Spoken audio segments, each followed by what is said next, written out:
Members of the committee, without objection, I would like to move the item, joint committee item, master architect agreement, Fort River roof, Wildwood boiler, and Arms roof, agenda item up to right now. I see no objection. Therefore, we'll do so. How do you want to? So I will call the Amherst, yeah. So I'd like to call meeting of the Amherst School Committee to order at 7:40 p.m. Terrific. So do you want to introduce it, or? Sure. Well, just very briefly, Mr. Mangano is passing out some information. He'll explain it in more detail, but we had a process because we had three relatively significant capital items that it made sense to group them from a procurement perspective, and so that's hence the sort of unusual arrangement of this joint meeting of Amherst and Region, as Mr. Mangano will explain. Great. Mr. Mangano.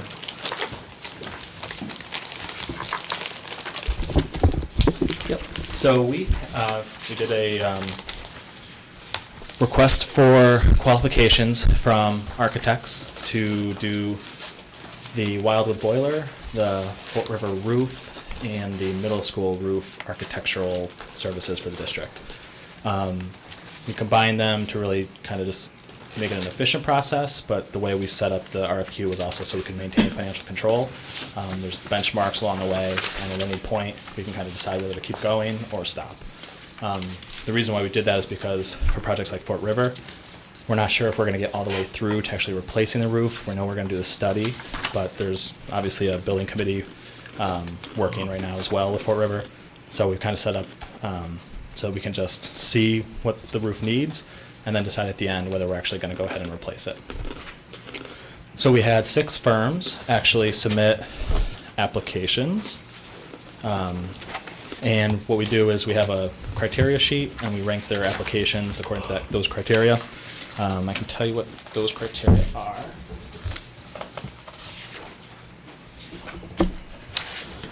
So the first criteria is experience, the second one is quality of work, third is public sector knowledge, the fourth is subcontractors, and the fifth is capacity, and there's sort of metrics underneath each one to kind of rank them, basically, on their application.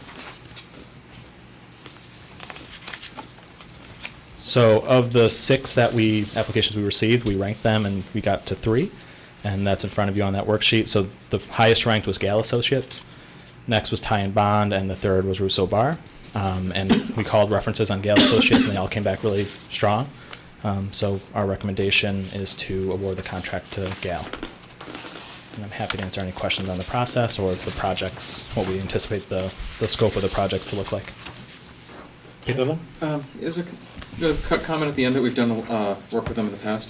So could you just expand a little bit on the relative positive firm has experience working at Amherst and UMass, completed many K-12 projects? Yeah, mainly at UMass is where their experience is, not with the school district, but they've done K-12 school districts, and they have a lot of experience at UMass. One of the references was from the engineering designer department at UMass, and they had a really glowing reference. Ms. Arenas?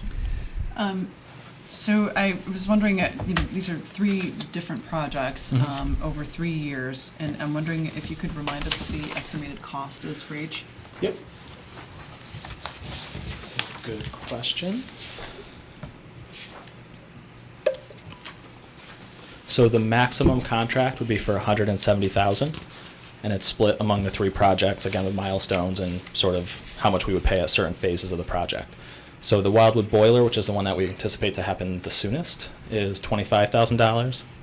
The Fort River roof is $70,000, and the middle school roof is $75,000. Yes, please. Follow-up question. So this would be just the cost for the firms to design or scope out, not the actual construction or any of that? Design, right? scope out, but also manage the construction. Okay. So they wouldn't do the work, but they would work with the contractor to make sure it's being done in accordance with the specifications. Okay, thank you. And those sums are, so the maximum amounts you just described also include the management of the construction? Yes. Okay. Yeah, so I'll just give you, all the projects are the same, but I'll give you a quick rundown. So for like the Wildwood boilers, for example, when they complete the preliminary documents and draft reports, they get 15% of the fee. When they prepare final acceptable contract documents, they get 40% of the fee. When they do the bid, the actual bid process, and an acceptable vendor is chosen, they get another 25% of the fee. The construction supervision phase is another 10%, and then the last piece is final project completion and acceptance. They get the final 10%. So sort of the upfront, where they actually do the plans, that's where the majority of the fee is, but then the contract administration is at the end.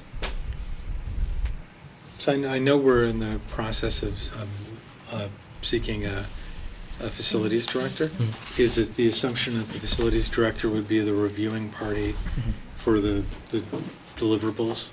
Yeah, so the sort of the main liaison with the architect would be the facilities director, who would check, basically work with them to help design the specifications for selecting a contractor. But also they'd be sort of like, as you're describing, and they're completing different deliverables where ideally you'd logically have someone in-house who had the ability to Yes. Yeah. evaluate, read, and check through those documents Yep. and say, I'm verifying that it's on our end, this looks right. Yeah, absolutely. For this phase, I worked with our building supervisor and our carpenter to review the architect pieces, but in the future, when we have the facility director on board, that's who would kind of do that piece of it. Other questions? If there are not, I would, for the regional committee, entertain a motion that is on your agenda. Somebody wants to be recognized. I'll move to award the designer contract for RFQ R18-01 to Gill Associates. Is there a second? Second. It's been moved and seconded. Is there any further debate on the regional committee around this item?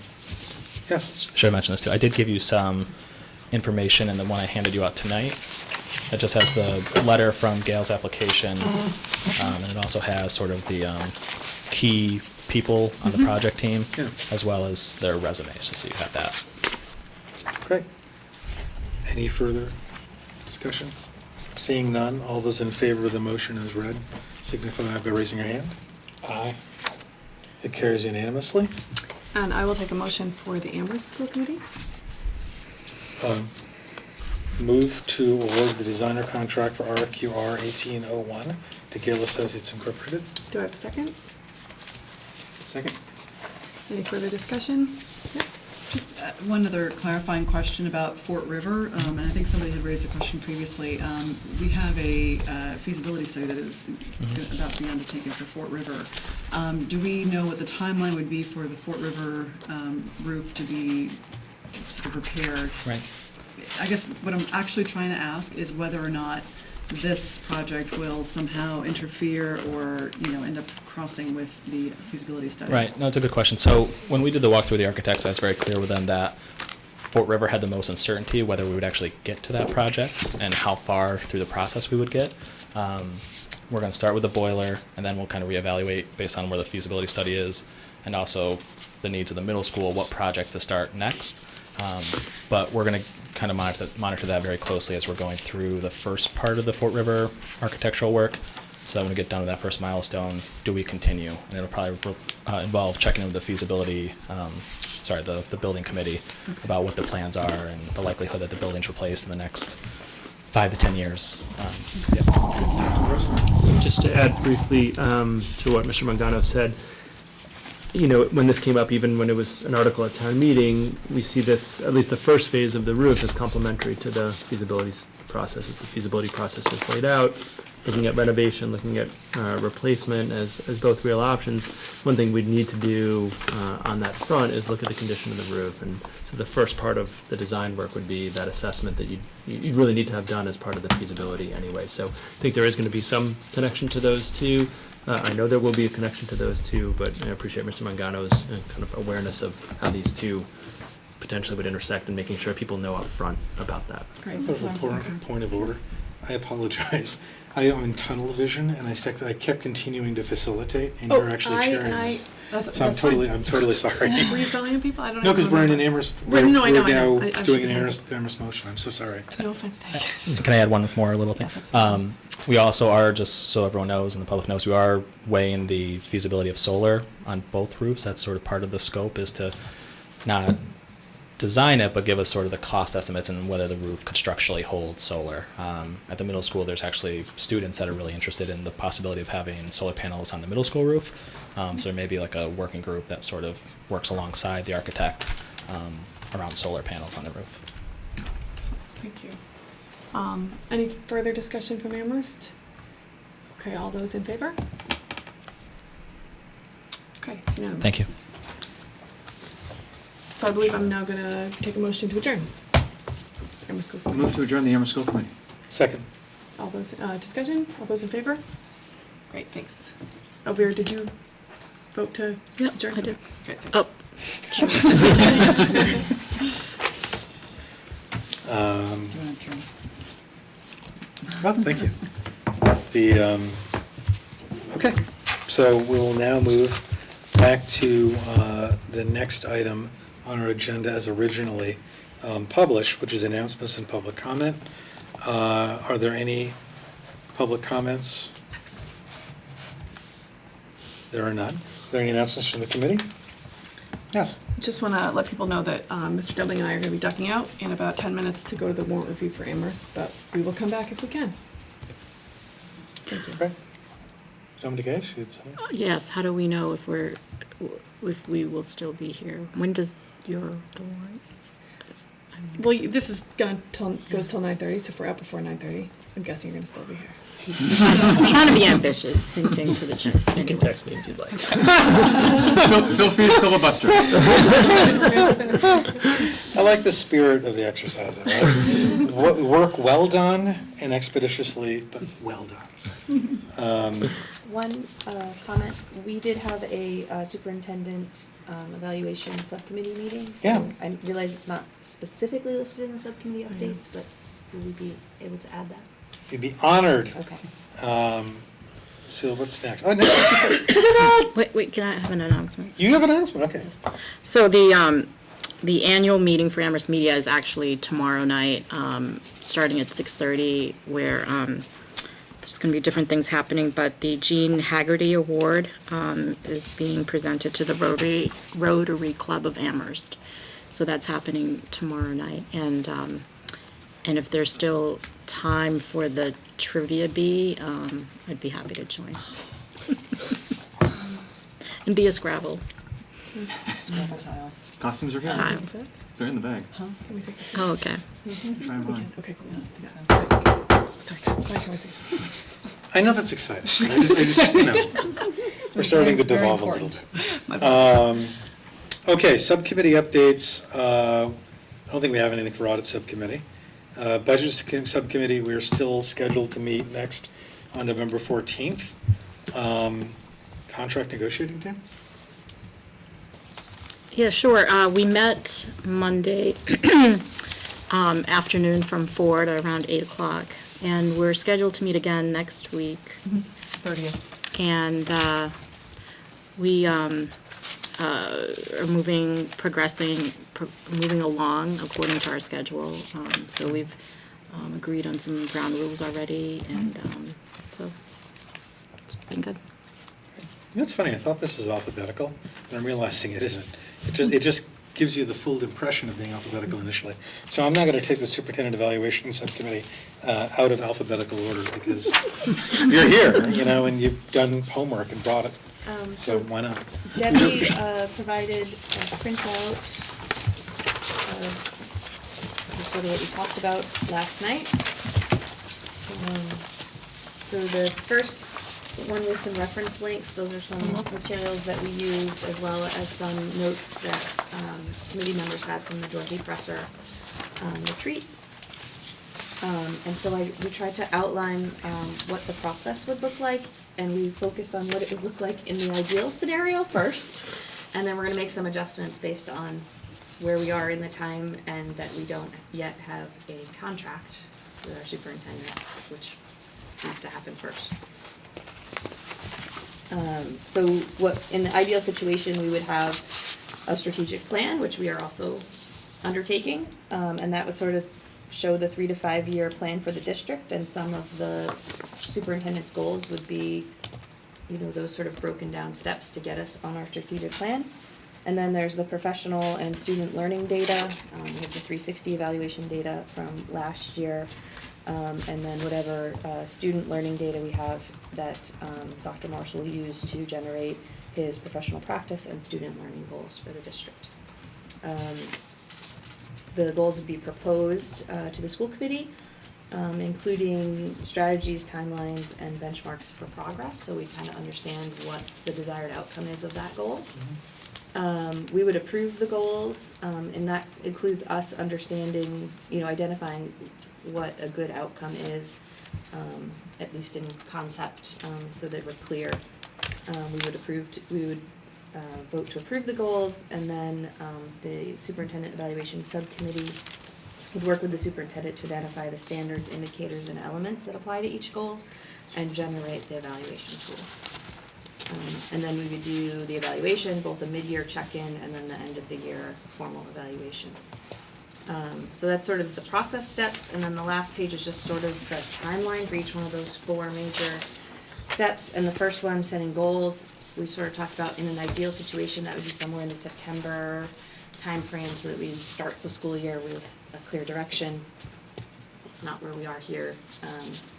And because we're currently working on the strategic plan, we sort of recommend that a lot of it is going to come from Dr. Morris's direction here, and that if anybody has some specific ideas or thoughts, that we would just say send them to Dr. Morris to get into that bucket. And then, so that might be November this year, it might be December, depending on the contract negotiations, or and then basically once we have the goals, we sort of set for the superintendent subcommittee, evaluation subcommittee, we're thinking like we should really, within a month, sort of have the tool ready so that everybody knows what we're going to be evaluating Dr. Morris on as soon as he gets started on his work, and then it'll also help him to collect the right artifacts that will support how we're going to evaluate him.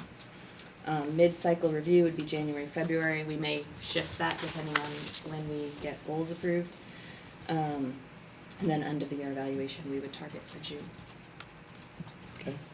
Mr. Dillon? Do we have policies that govern any of this, or inform any of this? Or is this all? There's some contract language. Okay.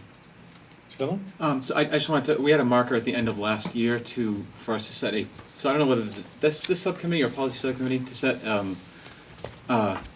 guidance on which school committee members ought to evaluate the superintendent. We wanted to get that decided on before we evaluate. Mm-hmm. So the sooner in the process, the better, I think, for us to, so I don't know whether that's school committee planning to add to that. Yeah. Not to pile on, but if there was this subcommittee had a recommendation to that effect, that would be Yeah. great. I mean, if it's burdensome, the committee guys, no one will share the work. Because I think one of the, I mean, I hate to elaborate, but just because I think it's important, especially because people are paying attention to what we're saying. And correct me if I'm wrong, but the gist of it is every spring, we have new members come on, some departing members, and there's always a question around what guidance we offer, or whether we have even an established policy or protocol around which committee members are involved in the full evaluation of the superintendent. And we'd like to find greater clarity around that, the members.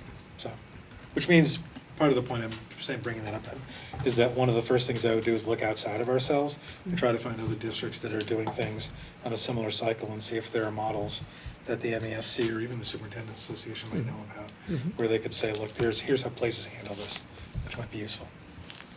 Are there other questions around this subcommittee topic, or comments from members of it? Yes.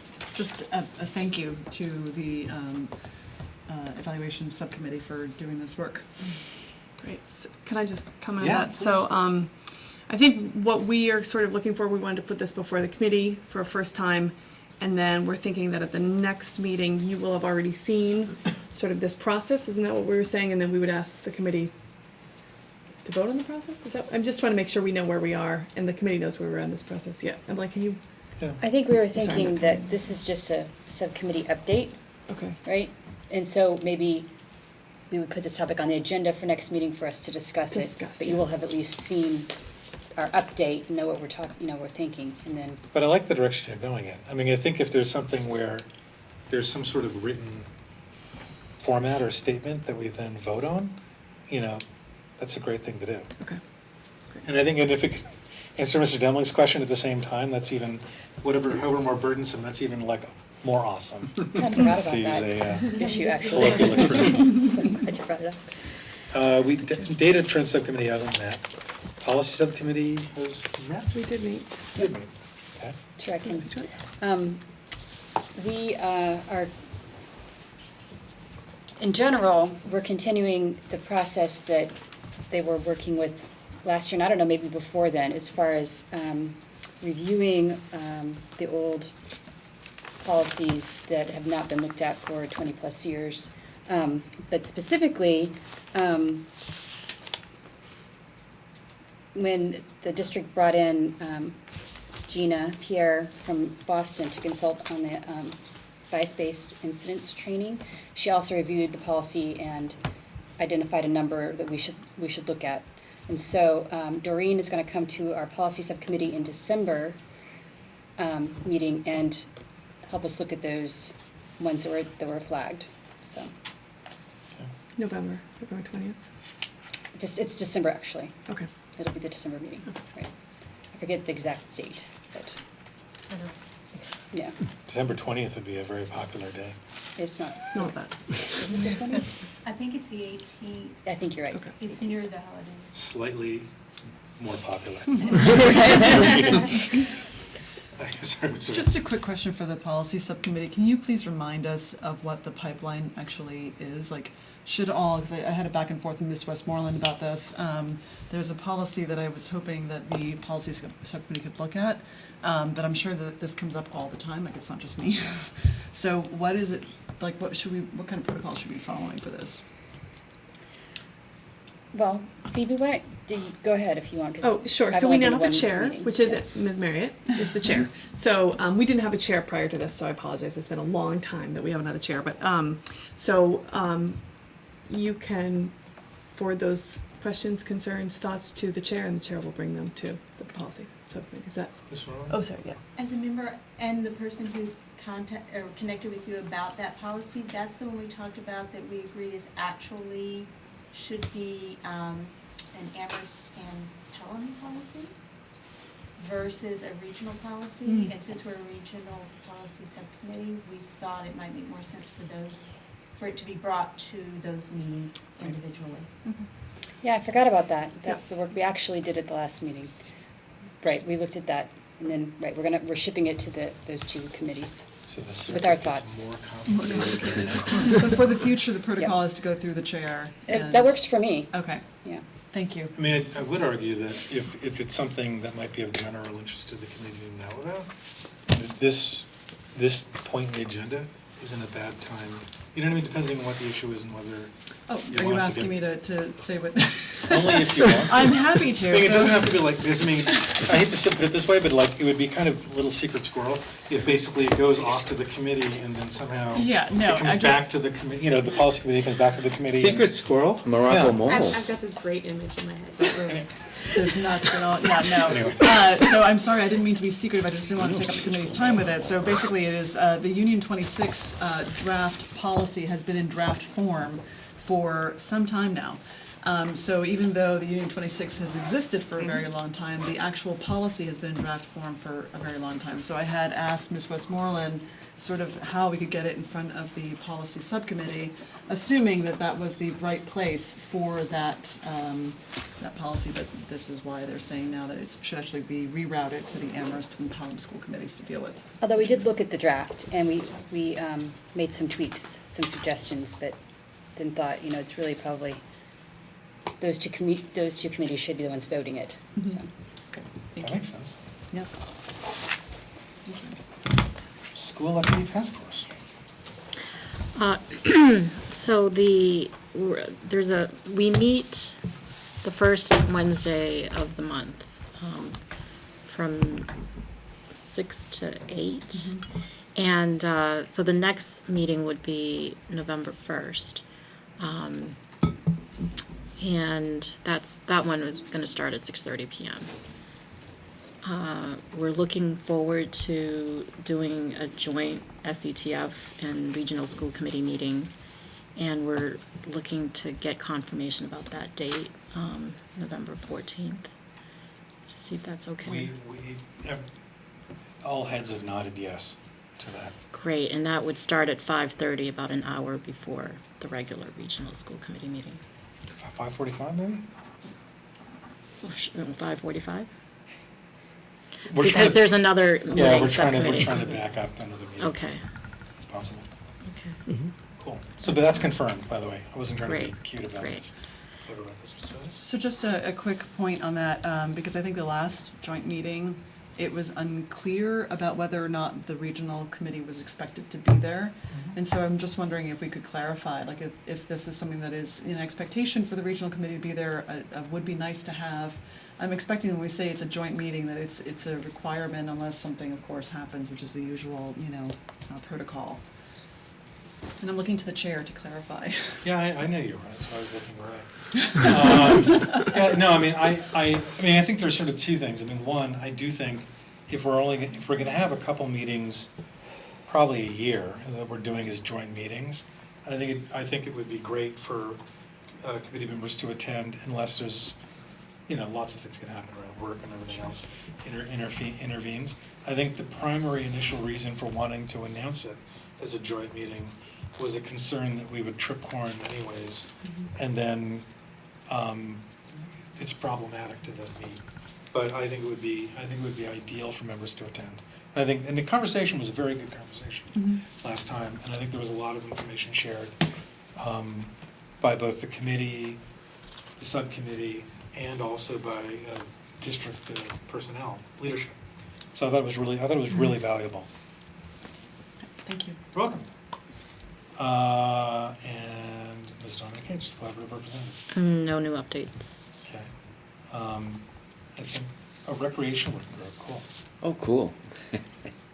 We met for the first time since the middle of August last week, and the two things we discussed were, one was we looked at a chart that gave the usage of all of the fields at the high school, the middle school, and the community field. For those of you who don't know, that the football field, the softball field, and baseball field out in front of the high school, those are not owned by the region. Those are town-owned fields, so it gets kind of sticky. And that's why you'll hear girls complain that the town's always fixing the boys' baseball field, but it's paid in part by other leagues that use the field too. It's not just favoritism. I checked. And the second thing was we have hired consultants to take a look at those fields I just mentioned with coming up with 3 plans: the gold standard, the silver standard, and of course the bronze, or the Kerbic zirconia. But the big issue is that when the track went in, there was no such thing as soccer. So the track is oriented in a nice way for the sun, but when you try and play field hockey, soccer, or lacrosse, or even ultimate on that field at the wrong time of day, there's one team can't see.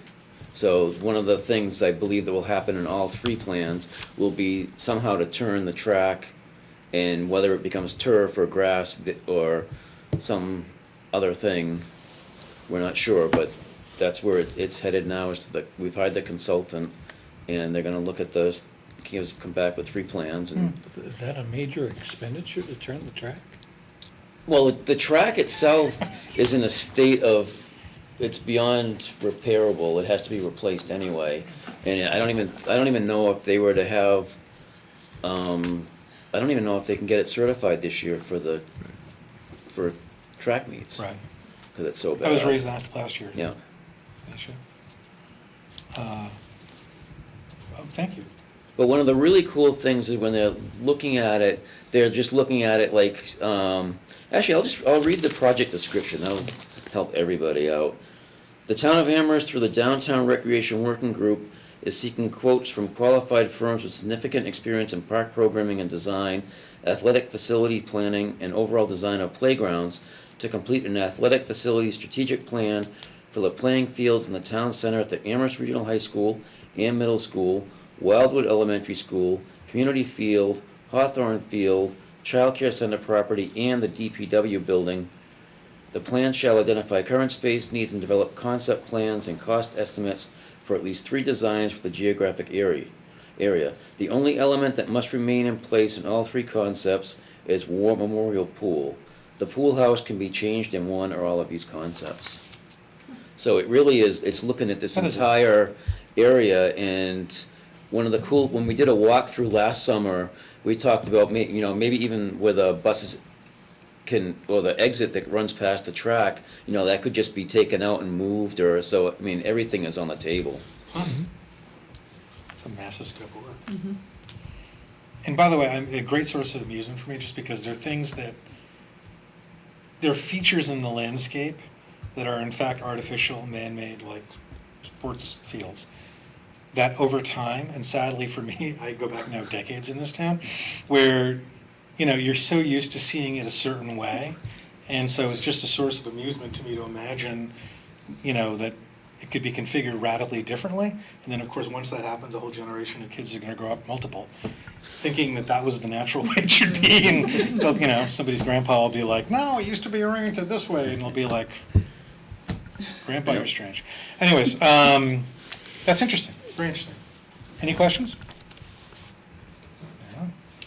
So for CPAC, are there any updates you can think of? I mean, I can, but I don't know if there were. I'm just saying our reps Our are reps gone are- right now. That's what it Yeah, is. so I can do, I think, a little bit. So you may have seen that October is Disability Awareness Month, and the signs that were so wonderfully created last year in collaboration with CPAC are back up, and they're taking different tours around different buildings throughout the month. Last week or 2 weeks ago, perhaps 2 weeks ago, Nancy Stewart, who's the president of CPAC, and Dr. Brady, who is our Student Services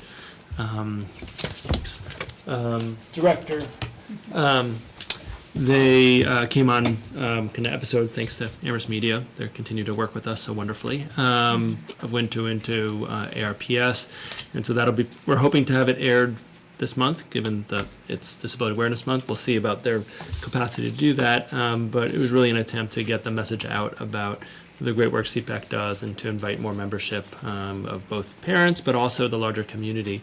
There's an incredible number of events that CPAC has put on. The one thing that I'd like to highlight is last week they had their first training specifically designed for parents, guardians of students who have been diagnosed with autism spectrum disorder. They had 14 parents, guardians come, which is a pretty high number. They were really pleased, and translators, and it was kind of,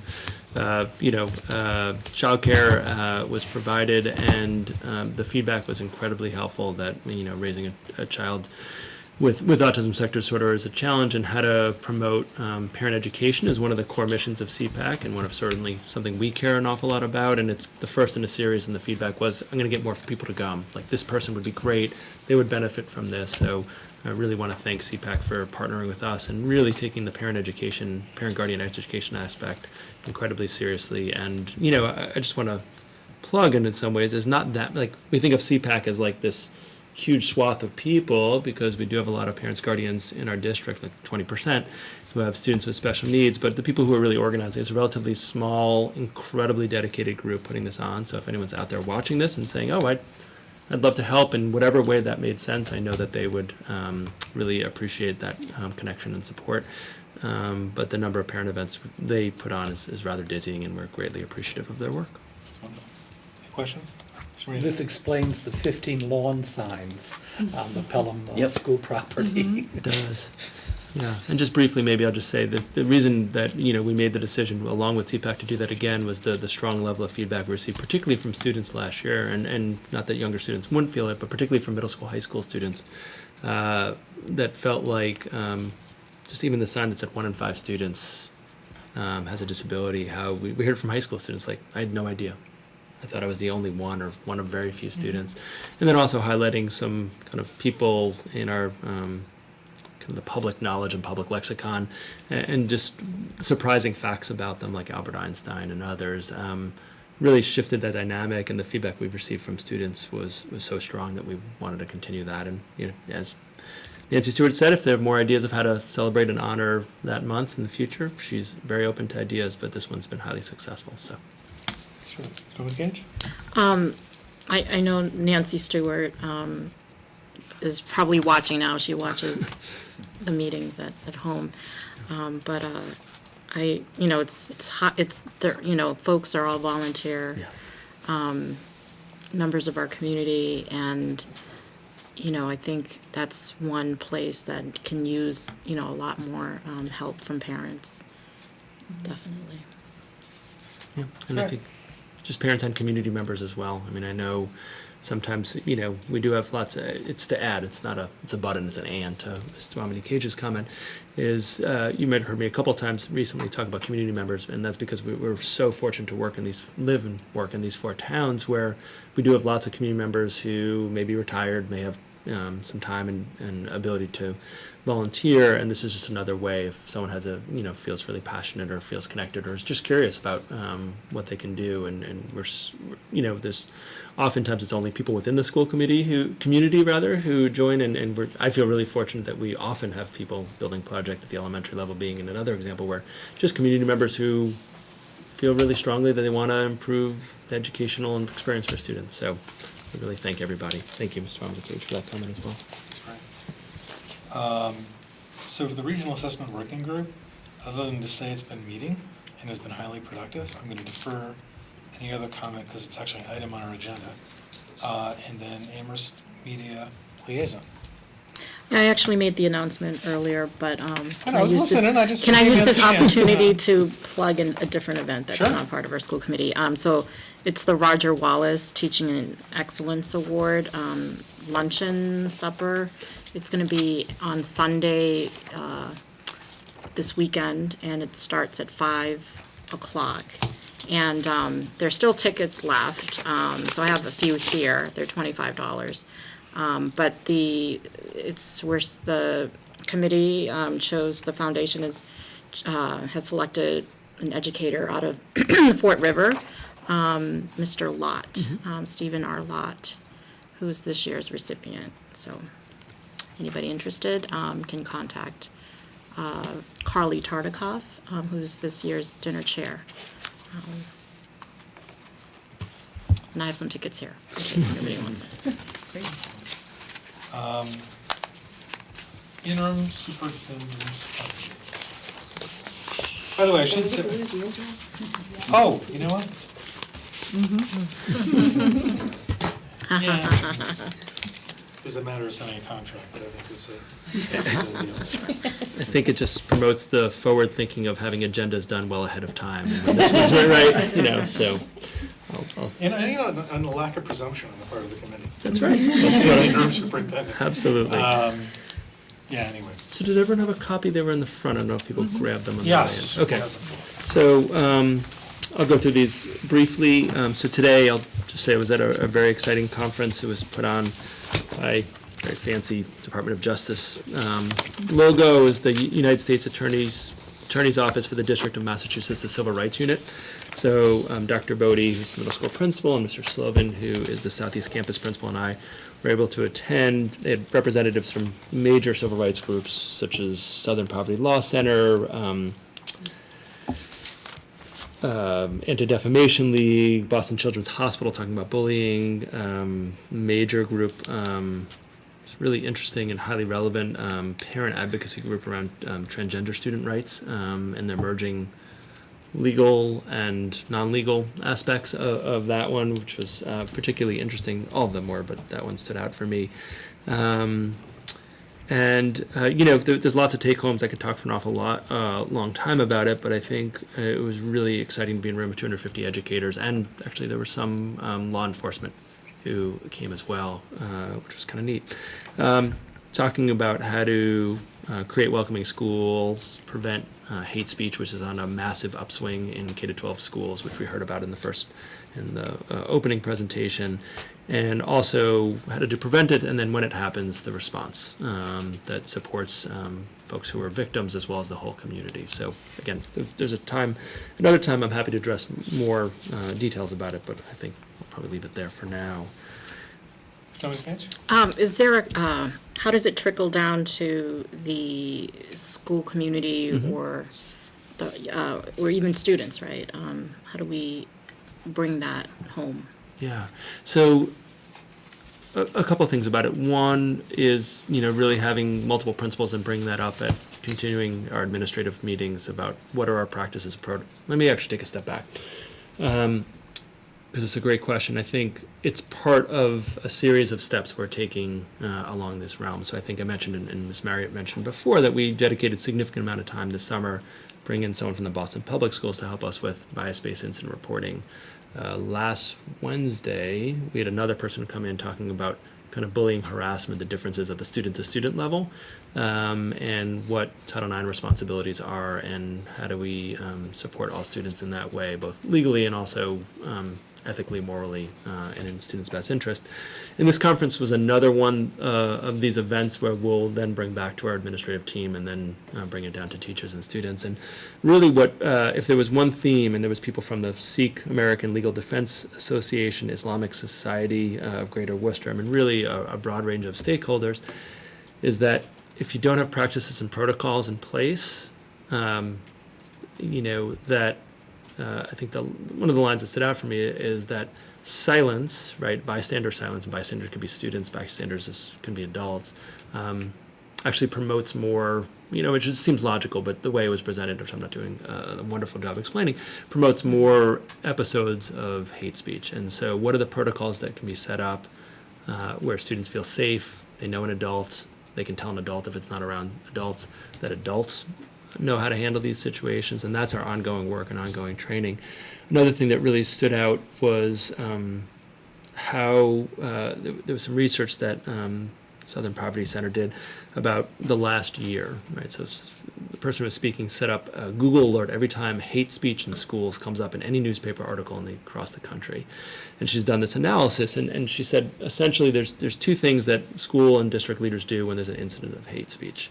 So the first is that they they wait, they investigate, they put out a statement saying consequences are given, can't share them because of student privacy, and that's the statement. The other kind of statement is the proactive one of, this happened in our community, it affects our whole community, we need to have lots of dialogue.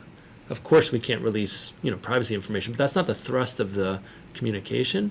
And so part of it was also about when things happen, how do you communicate to a broad group of stakeholders that's inclusive, that lets everyone know that a harm has not been done just to one or two students, but actually a harm has been done to the whole community, and how to be responsive around that. So there was a lot of that. There was some really helpful problems. So there was real scenarios that the Anti-Defamation League put out that happened in New England in the last 2 years, and kind of problem solving in a very real way. And one of the things that was also critical was significant percentage of teachers in Massachusetts reported last year of not feeling comfortable talking about the presidential election, including social studies teachers. And I'm not talking about our district. This was a statewide profile by Teaching Tolerance.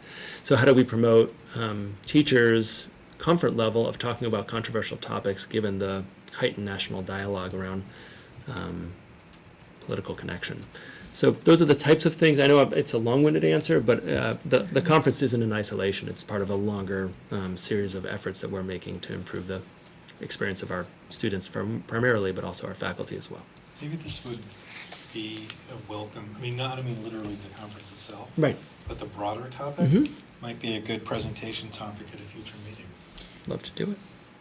Can I make a quick final comment? I think that, certainly with students and social media, Yeah. I think it's really helpful to think that they're all over it, Mhm. and information can spread like wildfire, and how important it is for us to be informed and ahead of it. And, we don't want parents calling us and, hey, what happened at this school with this? Mhm. And then, that type of research and questioning.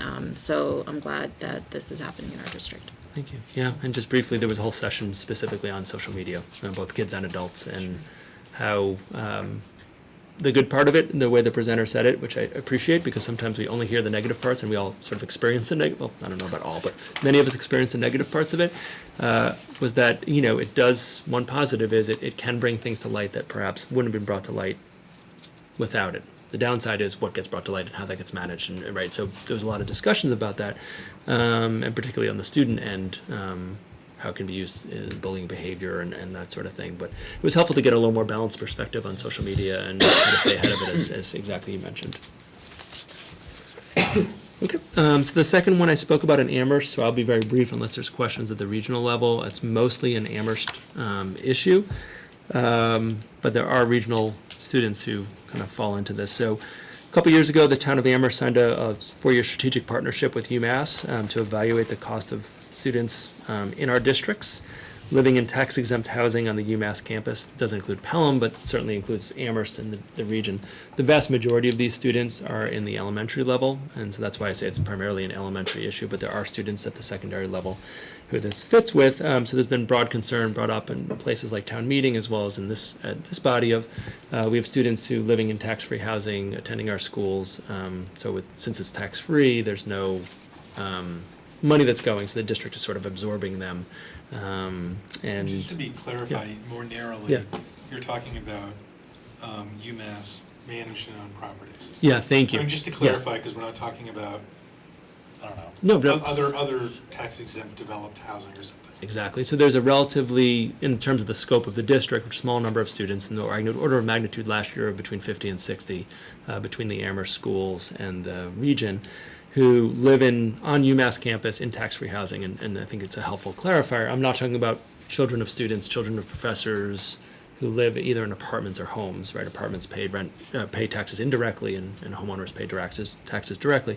These are students who live in tax-exempt housing because it's on a university campus on public land. And so it's been an ongoing discussion, and so we're finally, I feel like, making progress of getting the study going. It's likely to, they feel like by January, not by January 1st, but by the end of January, we'll have a report by the consultants who are doing this, which is the UMass Donahue Institute. I want to say publicly, again, that I had expressed my concern about UMass Donahue Institute doing a report about UMass cost of student housing. My concerns were ameliorated or kind of resolved. UMass Donahue Institute receives no funding from UMass.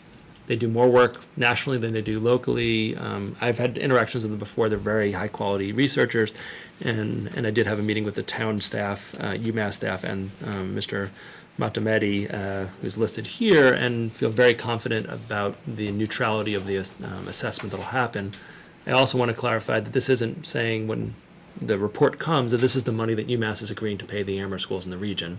This is identifying the cost, which is a rather complicated set of situations. For instance, the state pays significant amounts of the costs of our students who attend our school. So figuring all that out, plus many of those students are English language learners. So how does that get baked into the numbers? So that's why you might think, oh, someone just sits down for a day, they could just whip this out, but it's actually a pretty complicated set of dynamics. They'll be working with Mr. Mangano, getting some financial information as well. So since it's been a topic of public discussion, again, more in Amherst, but does affect the region, I just wanted to share that publicly here. I guess a similar question that's not directly related to UMass, but it would be, I guess, nice to see like a chart of, we have Amherst College and Hampshire College as well as UMass Amherst. But I think some of those folks do payment in lieu of taxes. And, you know, I think there's a question, and I don't know if Amherst College, they own properties as well, homes that they, I think, rent out to employees. And Hampshire College, you know, at least they have the president's home of the college in Amherst. But it would be interesting to see what those campuses are doing. And I know Amherst College provides, you know, has a relationship with our district, and they contribute in different ways. So it would be good to see the full picture of what colleges in our area are doing for our district. Yeah. And just briefly, not to stay on this too long, but I think we can certainly do that in future meetings. I think what's unique about UMass is because it's a public university, and has family housing, that's truly tax exempt. Like there's not a rent agreement where eventually it offsets. I think that's why the focus was on UMass, but I think thinking about the three colleges in our community and what they contribute seems like a worthwhile topic for down the road. So coming up shockingly soon as we head towards November, although it doesn't feel like it outside, we are having an event, and it's really with the town of Amherst, but certainly can involve regional students. Our first 2 students coming to our districts because of the hurricanes in the Caribbean were both regional students, not elementary students. And so we're having an event on November 2nd. The community and all of you are invited to come. And it's really a planning session to identify what are the needs that this community will have, and then how do we fill them within not just the schools, but the public health and human service sector in our communities as well. So it's not a fundraiser. I mean, there may be some elements of that people do, but the goal is we're not organizing the fundraiser. It's really about organizing how do we support families when they come. We know we'll get more. Many people have told us that this family member is coming. I think what I shared at the Amherst meeting is that flights are becoming more readily available that aren't on the emergency basis that went to Barnes Airport, which is how some of the initial families came. So we are expecting more. There was a big article in the last couple of days about the Worcester Public Schools, who have received 50 or 60 students, and how they're trying to support another avenue that Worcester is interacting with that actually we're starting to get emails about is teachers coming from Puerto Rico and licensure issues that they have. And so there was the Worcester School Committee, I think, is petitioning the DESE to try to work on some waiver process to support them, and we're starting to get resumes of folks who are planning to move here in the near future, who that will be an issue for. So, I mean, that's something that, we didn't anticipate necessarily, but as it's coming up, and really that's the goal of this meeting, is to raise all the issues, and then try to problem solve with our community. So, anyone's welcome to come. It'll be an interactive. So November 2nd. Yep, 6:30. 6:30 to 8 o'clock in the middle school library. Yep, absolutely. Trivia B, I think, has already been talked about, and I'll only be able to be there for a little bit. But it's a great event. I've participated before. Mr. Mangano is participating this year, so he'll be on a team. Highly recommend people, if they're able to come, even just to cheer on the teams or to participate, and in costume, as heard earlier, even better. Just quickly, PGOs and Amherst Media, so that'll be coming up in the next couple of weeks, just thanking the PGOs for their work and trying to highlight the things they do. As Mr. Wamedy Cade mentioned, I'll be at the event on Sunday for the Roger Wallace Excellence in Teaching Award, honoring third grade Fort River teacher Stephen Lott. So I went last year. It's a wonderful event. A lot of people from the community, both people who are currently connected to schools and particularly connected to schools in the past, which is really nice to see that environment. So a lot of fun. If people can come, it's great. The information we've received is to contact Paul Wiley about tickets, but I think either person, either Paul or Carly would both be fine. The last one, just a very brief one, the boiler at Summit Academy, which is a relatively small, I know we were talking about boilers and larger schools. What's up with the boiler? So the boiler needs a replacement part. The good news is this afternoon we found that the part has been located. It's a very old boiler, so it's not like they have these parts handy frequently. Yeah, absolutely. And so the work is actually going to start Thursday, hopefully resolved by Friday. So thank goodness for the incredibly warm fall, many reasons in my opinion, but particularly at Summit Academy. It's been okay that we have space heaters. It's a relatively small school, and there's not many hallway spaces. So it's been, I was with Mr. Sullivan today, we were talking about it. It's been, okay, not great, but we're hoping to have this wrapped up this week. So relatively small, expense when we think about Wildwood boiler. For those of you who heard the design cost, it's way less than that. So we're getting that ironed down, but we're so glad that the part was found and that the work's going to be done and hopefully completed this week. That's it. I have to start by thinking that if we didn't have the executive session, it was like 45 minutes earlier, this would all just be sort of like a wonderful palate cleanser or something for intellectually for all the other great topics we have to go through. So I think it's useful. I think both your report and a lot of the questions people have for it, as well as the subcommittee one, is actually very useful in serving its purpose. But we shall move on. And we appreciate Mr. Harb's patience. Because I think without objection, we're not gonna mess with the agenda now, torture our new food service. Is there any introduction other than just welcoming you? Well, I thought the gourds might do it, but I'll try. Here's a slide show that, do you have copies for folks, or should they look on the screen? They're in our. There's a, Yeah. I think, did you make, oh, you made Yeah, that, so you had the Debbie updated one? Thank you, Debbie. Yes. Oh, okay, sounds I'm good. so Just want to sorry. make sure. No, absolutely, and I'll turn on that in a second. So, I just want to appreciate in a short amount of time the level of work that Mr. Harb has done. I mean, transitioning from when we weren't running our food service program to when we were sounds perhaps daunting, but I think as I've learned in the last 3 months, it's much more daunting than even it sounds.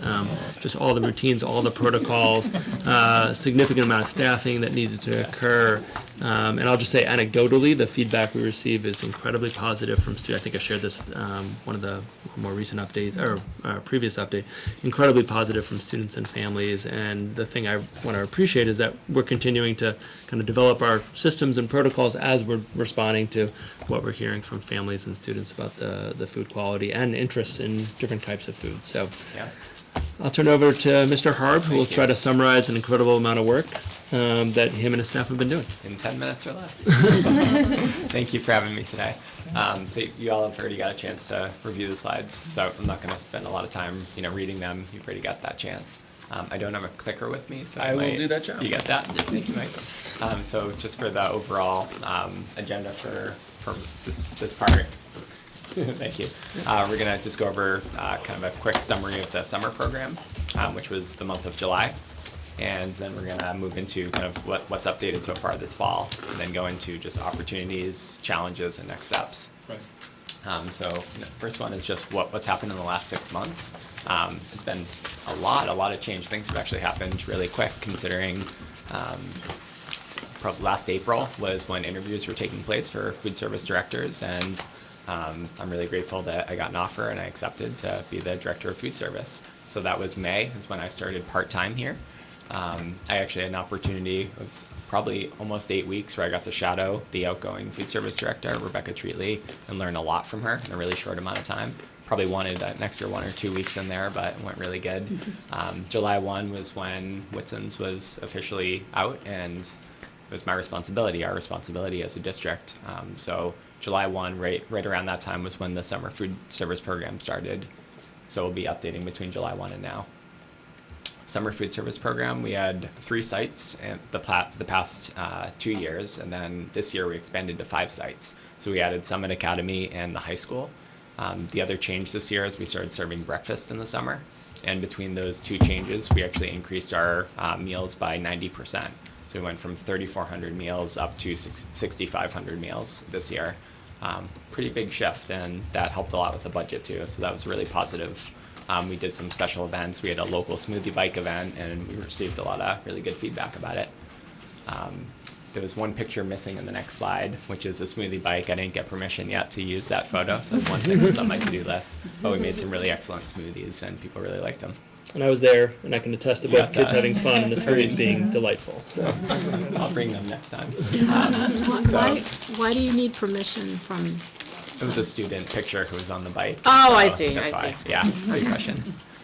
So this, since the fall started, so we actually were starting the fall. We weren't sure, if all our staff were coming back or not. Sometimes they give, 1 day notice if they're not coming back. So we got that actually. There was 2 staff who decided, or they just got other full-time jobs over the summer. So we had to replace a couple of general workers. We've actually hired 6 staff so far. That's about 30% or so of the entire department. So we've had a lot of just new hires, and they've all been great. So amazing, positive, hardworking, just the type of people that we want in the food service department. So huge positive right there. It's just new staff. Next one is this partnership that we have with Project Red. So we landed a grant. It's called Chefs in Schools, and we got this gentleman. His name is Chef Sam, or Sam Eichlin. He works with Project Red, and for the past few years, he's been working in other nearby districts. So Gil Montague, Greenfield, Pittsfield, Chicopee. He's working with us 2 days a week right now. So Mondays he's in the middle school, Tuesdays he's in the high school. And it's a really cool model where they do a taste test one week and then they put it on the menu the next week. So we've been working together and we're doing those 2 schools, then we're going to shift to the elementary schools after an 8-week cycle. These are some of the recipes in the menu transformation. It's actually happened pretty rapidly. The feedback I got from staff and community members is the menus look entirely different. And part of that is we have a totally different menu template, so they actually do physically look different. But we also have 13 new recipes so far that we've already started menuing this year. Some of the ones on the left are the main entrees, so those are kind of the center of the plate, as they call them in food service. And we also have these side dishes, and we're trying to highlight local and also try to get more culturally appropriate and just diverse meals on the menu. We actually have a website now too, a new one that surprisingly there was a really cool domain name that was totally available. No one had taken it yet, so we kind of jumped at that opportunity, which is part of like a marketing rebranding effort. We actually have amherstfood.com. So if you go to amherstfood.com, you go to the website that has all the information about our food service program. Yeah. How do you choose menu items? Do you talk to people what they eat at home? Yeah, doing feedback surveys among students. It's also looking at what are some of the other successful nearby food service programs doing. So it's kind of borrowing recipes and menu items from them. Yeah. Plus our staff has special ones that they're really good at. So using our resources. Yeah. And the recipes are also going to they're all posted on our website. Not all of them, but the new ones are being posted on there. So this is some of the feedback we've gotten, a few testimonials. The one on the left is from a parent who said their students have never actually had food in the district until this year, and now they're really enjoying getting a menu sent home with them each month. And they look at the menu and they go through it with their parent and say, wow, I really want this one this day, and I want to get this menu item. So it's starting to actually have conversations in the home around the food that's being served at schools. The other one on the right is a student, a 7th grader at the middle school. And his parent is actually a custodian in the middle school too. So that I actually did a follow-up on this, and the student was really, really excited about one of the new dishes. It was a chicken biryani dish that was being served. And apparently he actually cooks that at home with his family. And he said that it was really cool seeing that recipe being served on the menu. We just thought that was a really cool thing. Just Yeah. a quick question. Yeah. When I was going through this previously, I thought it was interesting because if I remember correctly, the high school students, I think, had the worst response to the food, the menu program. Yeah. Do I remember that correctly? Okay. And so I'm Yeah. wondering, if you have seen a change in general population among students, aside from just the anecdotal information, if there's a way for us to track engagement, number of students who are purchasing meals at this point, and what your plans are for that, so that Yeah. we actually do know that they're enjoying these new menus. Yeah, definitely. We do have some, I added a couple of slides, I don't know if you saw them yet, about meal participation. So we are tracking that. So each month we're able to see, are more students buying the meals. That's one piece. So then the other one is just feedback and surveys. And so we're going to continue to survey students. We have that one from 2016 that was given to Right. me and all the hires. Great. So just, continuing to ask their feedback. Okay, great, thank you. Yeah, absolutely.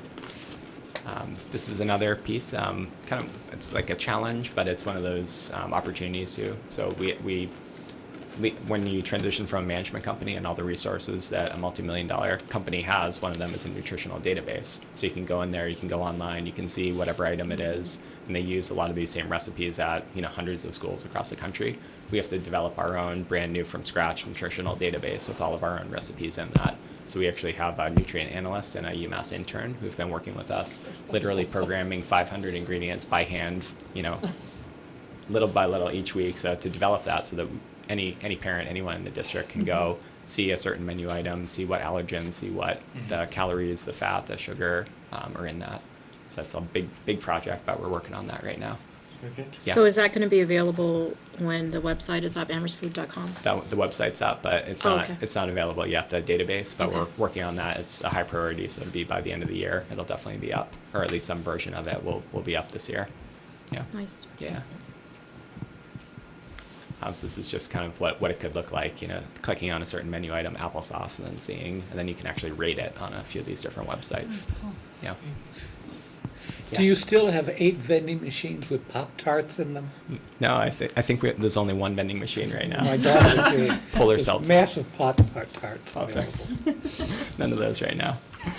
Good question, though.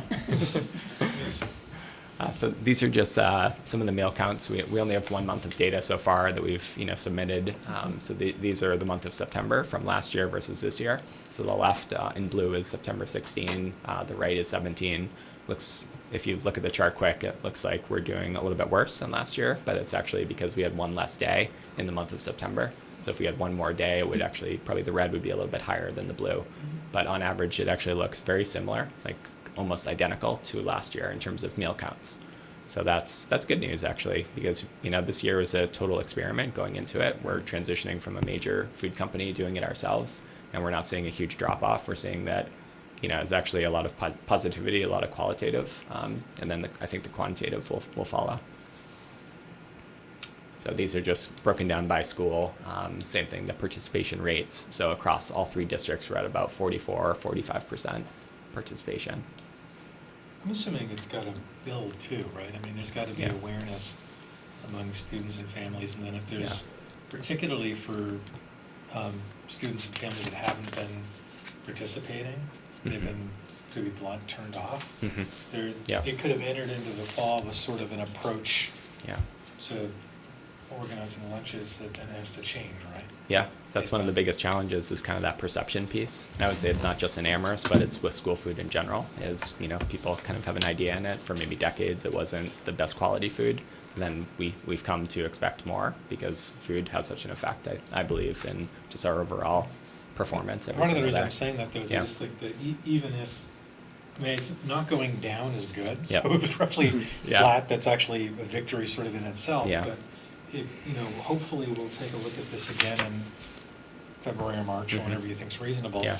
And by that time, if you have multiple months of information and like awareness building, then we'll see what we'll find out. We'll see, but I wouldn't yeah. be shocked if it ticks up a little. Yeah, and we have some strategies. And go ahead, Mike. Yeah, and I think, just putting the parent hat on is people get into habits, right? Yeah. And so, for many families, like making their kids lunch because you weren't happy in previous years. And I'm not talking about Amherst, this is a general, my experience as a parent, I think I'm not alone, is you fall into those habits. And so it takes a little while and a little positive momentum for people to say, oh, let me get out of that habit and let me try something different. And I think the anecdotal pieces is that people are starting to, in the last couple of weeks, which is not reflected in this data, say that. Like I'm hearing from people like, my kid ate the pizza for the first time and things like that. But I do think doing that, especially for elementary kids in particular, it's habitual, and I think it's going to take a little while for that momentum to grow and habits to change around that. Yeah. Yeah.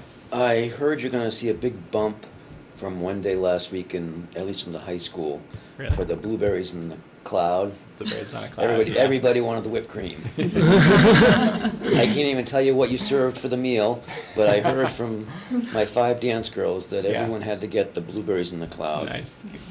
So you got to share it with us. I mean, you don't have any with you, but I You mean, didn't, yeah. what is it called? It could be local or it could just be blueberries that with a little bit of whipped cream on top. Very simple, but just that little element just excites people. So it's a way to get fruit and make it exciting for kids. And you do the whipped cream from scratch? Yeah, yep. A lot of our schools are doing that, yeah. That, by the way, is exciting. Yeah, Sounds lovely. it is, yeah. Maybe I'll bring some of that next time. I'll take orders, yeah. Just a quick update on the meal policy, meal collection policy, since that was a change or something that happened in June, and I know Mike and Eric and I talked about that, and we've sent out our first batch of emails to students and communicating with families directly just about overdue balances, and we've received a number of responses about that. So some are, I didn't know I had the balance, and I think those are right there, just the pieces that we were looking for, just that direct communication and kind of just let people know this is out there, then to come up with just a way to deal with that. And it's a case-by-case basis. The business office is really helpful with that. So I think we're learning a lot from this, and it's I think doing exactly what was intended. So I can speak to that. Yeah. As a parent of a high school student. Yeah. Who never bought lunch, maybe 3 times. She carried a balance from the 7th grade all the way up until this September. And all of a sudden, we just happened to check last week, and we're in the deficit, or we were. So I'm sure that's... So I'm sure it's happening all over. Yeah, That's good. yeah, it is. Thank you. So just moving into opportunities, I think we've already named a few of them, but just I think our kitchen staff, the ones that we have, both returning and then also new staff, they have incredible work ethic. I think I've learned that if we give them 13 new recipes, they can make them, and they do a really good job of it. So just the respect I have for the staff for pumping out, I don't know, better word for that, but just cooking, preparing, serving 200 meals within like a 2-hour period is just phenomenal. It blows my mind. They're like magicians. They do so much work. They work so hard, and I admire them so much. I feel like they kind of have that reputation in food service that, it gets overlooked or underappreciated, and I just want to take a moment to appreciate them. They do such amazing work every day. Yeah. Budgetary observation. Yeah. Cooking from scratch is great, Mhm. but it costs a lot of money. Mhm. It costs more money than taking frozen cheese from the federal government and serving it up on stale bread. Yeah. Are you going to be able to continue this and come in on budget? Yeah, good question. So some things, it's a case by case or different menu items. I would say certain ones we've done a comparison. Instant potatoes, if you do a per serving cost, it's about 47 or 49 cents like per ounce. If you do whole potatoes and you make them from scratch, it costs a little bit more in terms of labor, but they're going to be there anyway. And it actually reduces to about 9 cents per serving. So there's certain items where it's just a no-brainer, it's a cost savings. And so it's kind of finding those small wins, then building off that, and just being careful it's also a balance of staff morale, because you don't want to continue to have them make everything from scratch and have it be really, really hard on their day too. So it's this balance of, using products that we get through USDA, and then also getting ones from local farms from scratch and making a menu accordingly. Mr. Sullivan, then Yep. Dr. Morris. Okay. As part of that food working group, and then as the regional school committee, we made the choice to invest in the food, and regardless of whether it was a winner or a loser, that we felt we needed to support the lunch program. Morris? Yeah, sorry, Phoebe. The two other members are on their way back, so they were just indicating the door's locked. So I was cutting in something. So the thing I was going to share to Mr. Harp's point is absolutely we have to be concerned about, bottom line. Yeah. I think the other thing to note is that there's no external vendor who is making a profit on the food service. So I think the balance is, things cost. I think your example is a great one, but if things cost more, what's the gap between what an external food service company is making and since we're not a for-profit food service company. So I think that's the balance that we have to cut. It's not apples to apples, because there's no external anything in this. This is all our staff and our programming. So I think that's the calculus is a little bit different than X costs more. Yes, it costs more, and then we're not paying for a profit of a corporation. So I think it is a complex web that Mr. Harb, Mr. Mangano will be looking at regularly throughout the year and into the future. Well, the key thing is you're thinking about it, which means we could take a look at this next April or May or whatever the right time point is. Because also one of the challenges now is that you kick something off. It's very exciting. There's a lot of good stuff happening. But there's, we certainly from that perspective, we need to see how a few months go, and then, we'll see whether your staff really likes making potatoes from scratch. I'm not sure for a while. They taste really good, I can I'm tell. sure it's delicious. I'm sure it's absolutely delicious. And it's a learning year. This whole year is we're all going to be learning a lot together in this, my staff included. But mashed sweet potatoes. Yeah. They're very nutritious, and they're delicious. Yep. It's just some more opportunities. Just continue to build off the partnerships we've already created. So Project Bread, the chefs in schools, they've already alluded to the fact that we might be able to continue to work with them after year one, which is really exciting. That's not set in stone by any means, but it's going really well here with them so far. Another one that we've talked about is Food Corps, which is similar to an AmeriCorps program, but there's been such an national interest in food and food systems that they actually made their own program for people coming out of college or young adults or even adults who just want to get involved in the food system. So we could actually land a Food Corps member. We're looking into that. And then just the schools that I think have been around us and been setting such a good example with food, UMass Amherst, Smith College, Chicopee schools. So continue to work with them And then we're exploring grant opportunities, and then also just trying to enhance the breakfast program. That's one that we identified as something where we have a goal for bringing up the participation in the breakfast as well as the lunch. By the way, if you want to extend your presentation a while, if Yeah. you want to go out in the rain or not. Peter did not actually just go swimming. Just stunning, I don't know, people at home who are watching this know that there's absolutely stunning sound of pounding rain. Like this entire school's about to That's float rain. off or something like Into that. every school committee meeting, a little rain was. My daughter sent me a text from DC saying, Dad, there's a windstorm in western Massachusetts, be careful. That was very kind of her. So please. Sure. Identify, yeah, we're good with that. Okay. One. Thanks. Just going into some of the challenges, I would say that probably the one challenge that summarizes a lot of the other challenges is just the amount of change that was happening all at once, and just the effect that that has just on people to it's hard to change, and then when you put a bunch of change together, it compounds that. So I would say September was just full of change, and that was stressful for myself, for the staff. And that's something that we had to just kind of deal with and just work together and just kind of keep reminding each other that we're here and we're supporting each other. That's part of the culture that we're trying to build. So just the new employer, the new contract, 100% new food and beverage vendors because we lost our management company and we're doing it all ourselves. Just all those things together. That was stressful, but everything I've been hearing in the last couple of weeks is, wow, we're like over that hump. It's just everyone's morale, like it's up right now. So I think we're like heading into just a really good place. That's great. Yeah. Another challenge, this is the one at the very end, is we have an audit this year coming up, and an audit means you have to take everything that you're doing and show that to the state. So just that compounded with all the other change is just, time is probably another big challenge in this. It's just like finding the time to get all of this done and manage all the change. Yeah. There's one document that's included in your slides too that's a transition plan. It's I think it was at the very end. And that one just has a list of, it's probably about 40 or 50 items that we had to, sit down, myself, Sean, and just who does that and who does what and how do we solve this one? It was just a comprehensive list, and I would say we're doing really good on that so far. That actually reminded me of a question I had when I was Yeah. looking at when you showed the venue earlier. Yep. Did you find you needed to go out and get any new equipment in order to be able to prepare some of it? Well, we did buy one piece of equipment, and it was a blender for the smoothies, and that's it so far. We haven't had to Yeah. invest in equipment right now. It's actually some really good equipment that UMass had done kind of an audit of our kitchens and said we have a lot of good equipment here. That's great. Yeah.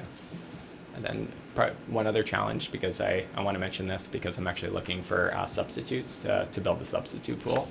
I want to encourage staff when they do get sick to not come in, and they do good at that, but when they don't come in, right now we don't have a huge substitute pool. So if you just know anyone in the community, it's kind of a shout out to anyone watching.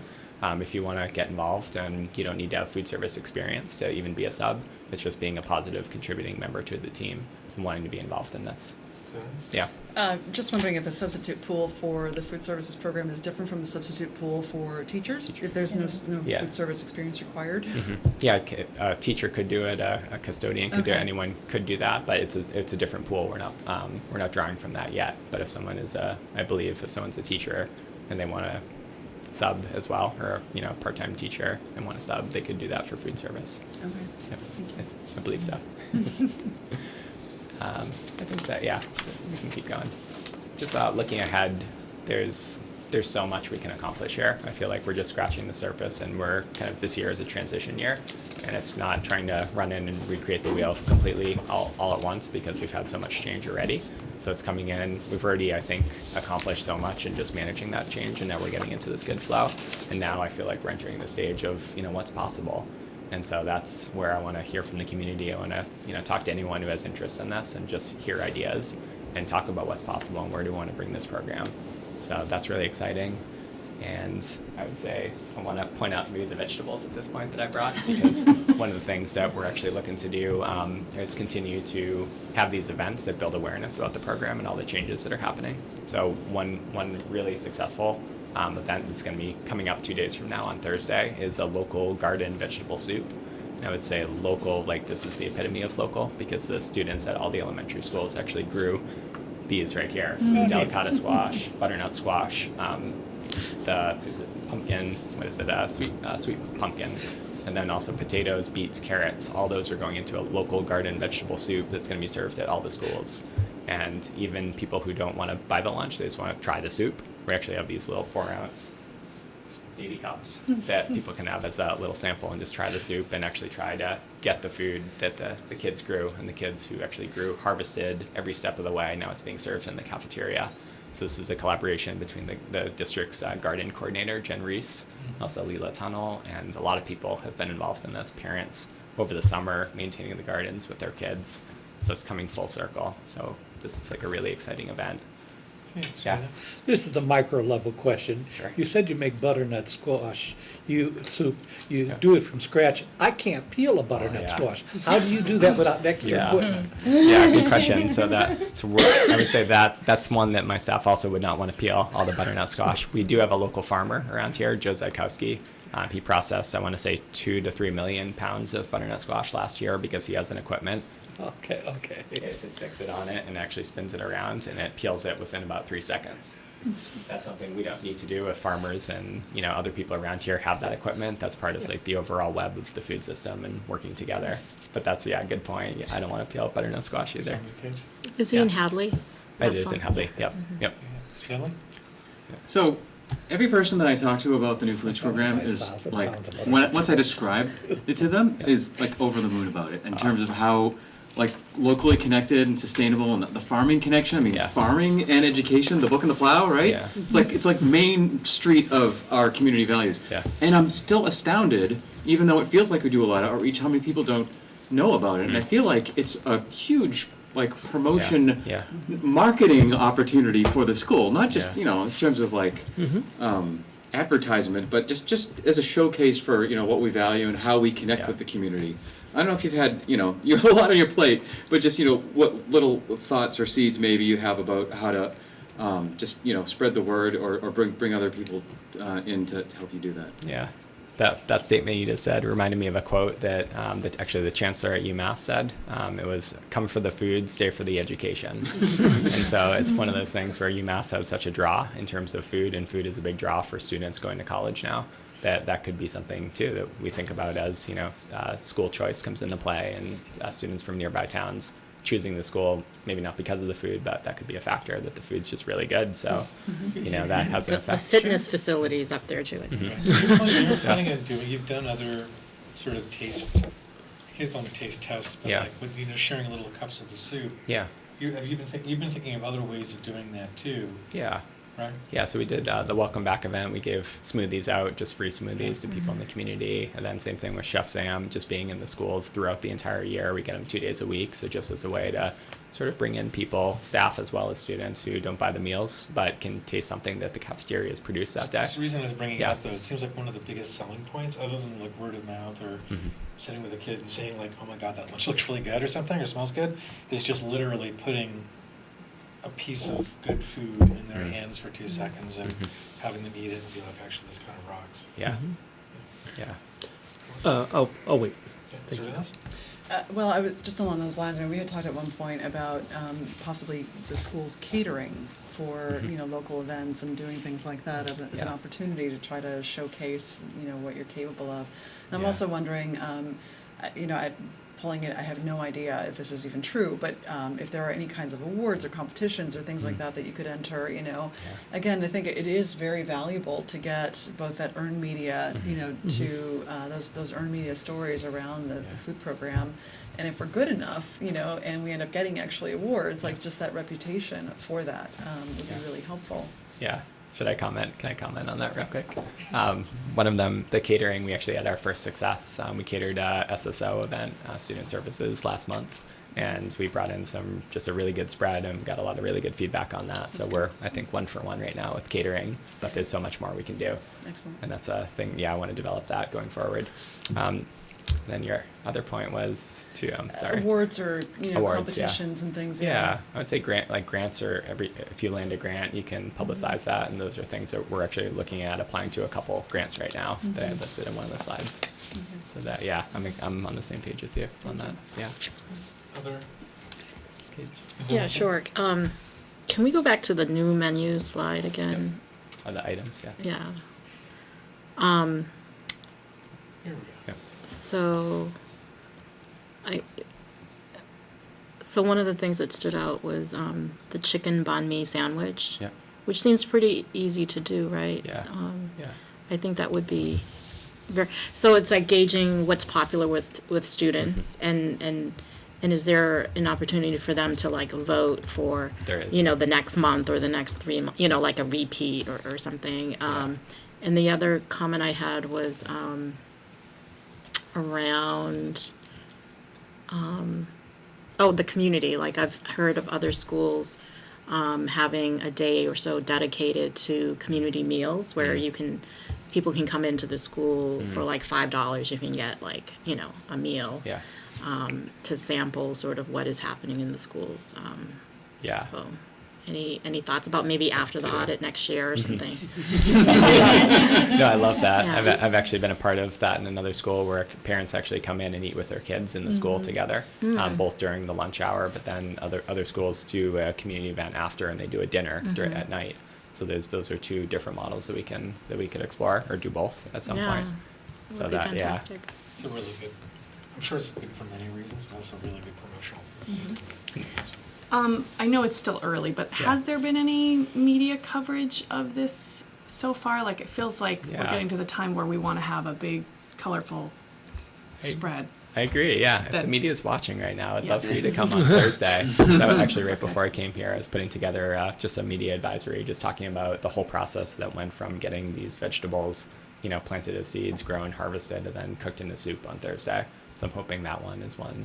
But then also having them come to a Chef Sam taste testing day, which is every Monday, Tuesday. Yeah, Excellent, yeah. thanks. What is the website? AmherstFood.com. AmherstFood.com? Yep.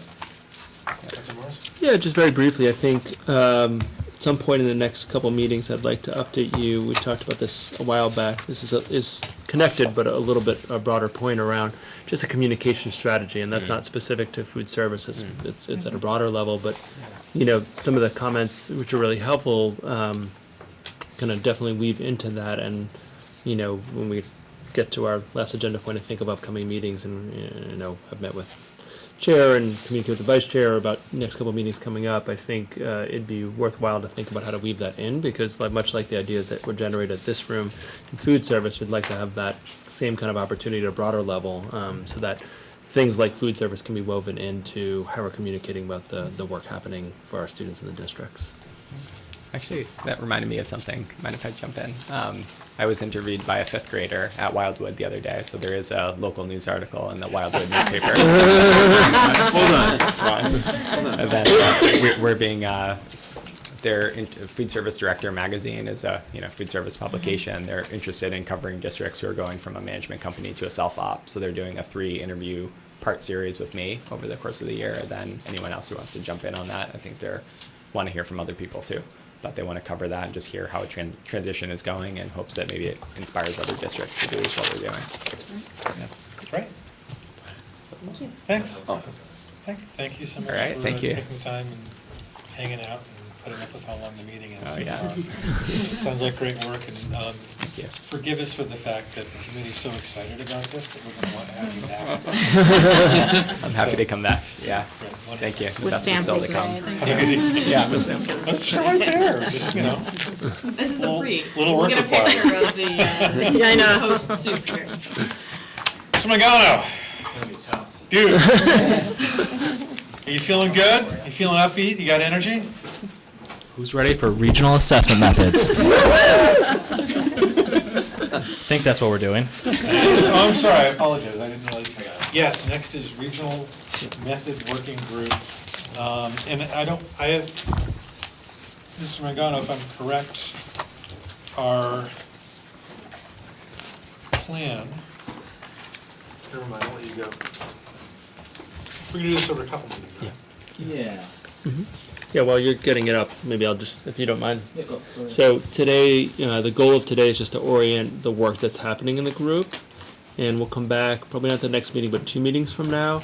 And at that point, we'll be a little closer to a decision point of that working group, so to make sure that you're informed. But it's pretty technical kind of work, so we thought today's would give that background orientation, and then come back 2 meetings from now with kind of more the direction that the working group is heading in, and make sure the school committee has a chance to weigh in and offer thoughts on that. Right, and one thing I'd like to do, just because I want to give this topic all its due in terms of the time we have and give to it, but I also don't want to spend an hour breaking down Yeah. every element. So what I'd like to do at the beginning of this is that there's on something like this, there's no such thing as a dumb question, because one of the things that we're going to have to do at the end of this process is the committee is going to have to be, should be or needs to be, really fluent on the changes, what the implication of the changes could be, what information we have around different perspectives towns have on this. And so what I'd like people to do is ask some questions now, if you have them, and the sort of, burning a hole in your pocket. But I'd also love it if you could write down questions you have. And I think particularly, and I sound funny about this, but the more embarrassing the question, meaning like you're thinking, wait, how does that work? That works that way? What's going on with this? Probably if you're asking the question, someone else also has it and is too shy to bring it up. So just ask the question, and then in a future meeting, you can run through answers that's relevant. Yeah, and my goal today is to try to bring you up to speed with where the committee is, which isn't at a decision point yet, but just bring you up to speed with what they're looking at right now, so you have a general understanding of that. So the first piece before I get into the PowerPoint, which is sort of fundamental to understanding the issue, is that districts have two options for assessment methods. They can use the statutory method, which is the state's method, the state's preferred method, or an alternative method, which is our regional agreement. But the piece to really understand is that the statutory method, all that says is that you are going to allocate assessments according to minimum contributions that the state determines, and then everything above those minimum contributions is allocated per your regional agreement. So you can have different wrinkles on the statutory method just by changing your regional agreement. You're still going to start with those minimum contributions, but if you wanted to change your regional agreement, you could have a different outcome and still be statutory. And so that's really what the group is looking at right now is our current statutory method, which is minimum contributions and what's in our current regional agreement. Could we modify the regional agreement, stay with statutory, but have a slightly different outcome that works better for all four towns? Shannon? The method that is used this year was a compromise. Yeah, What that's... is that, statutory plus a tweak on the increment? So there's two methods, except for what we've done the last 2 years, which is like what we call a modified method. And that's when you modify your regional agreement for 1 year on a temporary basis. So it was the alternative method modified, not the Yes, it's a statutory good method. point. It was using our regional agreement for 100% of the assessment, not using minimum contributions at all, but tweaking our current regional agreement to incorporate wealth into a percentage of the assessment. Good? Is that clear? Okay, because that part is really crucial, and even the working group is still sort of fully trying to understand that. I just, Eric, just one. Yes. So, just to make sure I fully get it, with the alternative method, we can call it the alternative method, but it could be any number of things. It's just everyone has to agree to it. Right, and so our current alternative method, again, alternative method, regional agreement method is sort of interchangeable, but our current one is to allocate assessments according to a 5-year rolling average of enrollment. That's what, if you looked at our regional agreement today, that's what's in there. So, but like going forward, we could statutory, alternative, current, or any other alternative we might all agree You could to. change, yeah, you could also do alternative and change the regional agreement as well. The key distinction between using the alternative method is that you need all 4 towns to approve it each year. If you use the statutory method, you just need a majority, so for us it's 3 out of 4. And one of the hiccups the last few years has been one town has sort of been opposed to the method when the other 3 have approved. If we were under the statutory method in those years, the budget would have gone through, but because we use a regional agreement or an alternative method, we had to get unanimous approval, which is why we went to modified methods for each of those 2 years. Okay. Sorry, I that's different than, I thought that what it was is that if you didn't get all 4 members, you defaulted to the statutory method, is that correct? Or you need to find something that you can get all 4 towns You to can. support. And that's what we did, is we found something else that we could get all 4 towns to support. So what if you have 2 and 2 and you don't have a majority? In either case, you're in trouble. You have to find another solution. Yeah, you have to work towards getting at least, if you're under statutory, you have to work towards getting 3 out of 4 to approve. And if you don't by July 1, then there's a special protocol you go in with the state where you get a percentage of your budget or last year's budget. If you are under alternative, then you need to get all the other 2 towns to agree to something. Got that, okay. So- Which is a really great summation of why this regional assessment working group was formed, right? Yes, yep. And so this group has been going on for about 4 years, and then it was like on a hiatus, but it also existed back in 2004, 2005, in that time frame as well. So mainly what we're going to go through today is review the assessment methods that the working group is currently looking at, some of the data sources. I'm going to sort of show you really quickly, but not dive into it, because that's where we can get to the weeds, the charts and the sensitivity testing. I will go over the evaluation of each method a little bit, and then we'll talk about next steps. So the working group met several times, and the consultant who works with us is Mark Abrams. He does this for school districts all over the state, sort of helping them either revise their regional agreement or work on an assessment method. Right now he's doing it with Mount Greylock with some success. I haven't looked at an update, but he does it all over, and particularly regional school districts. And so he's worked with the working group to come up with possible methods, which we then have forecasted out to give the group some financial figures. So the first one, so the numbering scheme is, if it has an S in front of it, it means it's a statutory method. So in all cases where there's an S, that means the first piece of the assessment is calculated by the minimum contribution. And what that is, again, is just the state saying, here's the minimum your town must pay. And if you have an assessment that's beyond that, then you allocate it per your regional agreement. But so all the S's, the base is the same. So, yes. And just to let people know, you had an S2 and an S3. Yes. And they've been knocked out. Yes. No, it's not that. I'm okay at numbering. We had, No, I just. No, it's a good point. I was Because I had to assuming clarify that someone for was the going to ask a question soon of, why did you choose to number it this way? Yeah, we actually started with S1 through, I think, S7 or 8, and then we got feedback from the group on which ones were more viable than others, and we took those out, but we kept the number just because that's what people had seen. That's a good point, Eric. Mr. Nakajima, thank you. So the first one is to allocate transportation costs according to bus miles in each town, capital costs according to EQV, and then all excess costs according to the 5-year rolling average of enrollment. So that's different from our current statutory method, or the only difference for that between our current statutory method is the transportation miles. That's not a unique thing in our current regional agreement, but under this scenario, it would be. Yeah. Who's, someone? The EQV?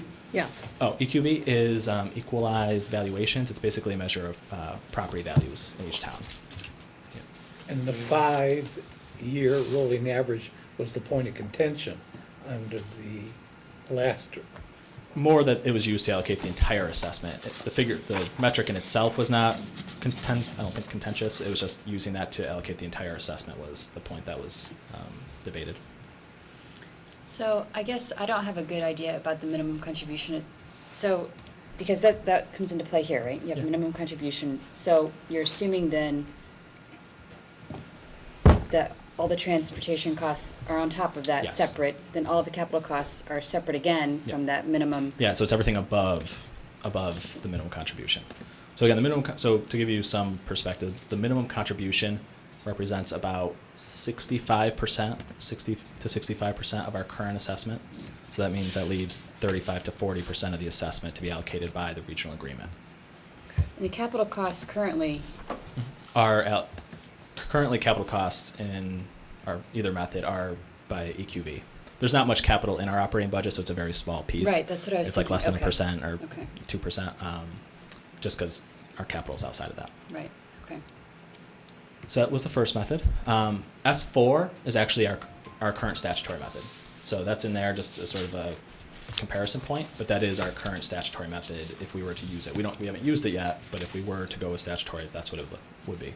So to be clear, that would be new, right? In that before, when we said we were using the statutory method, we were using essentially the percentage of minimum dollars each town needed to provide, and then just applying that percentage to the entire budget.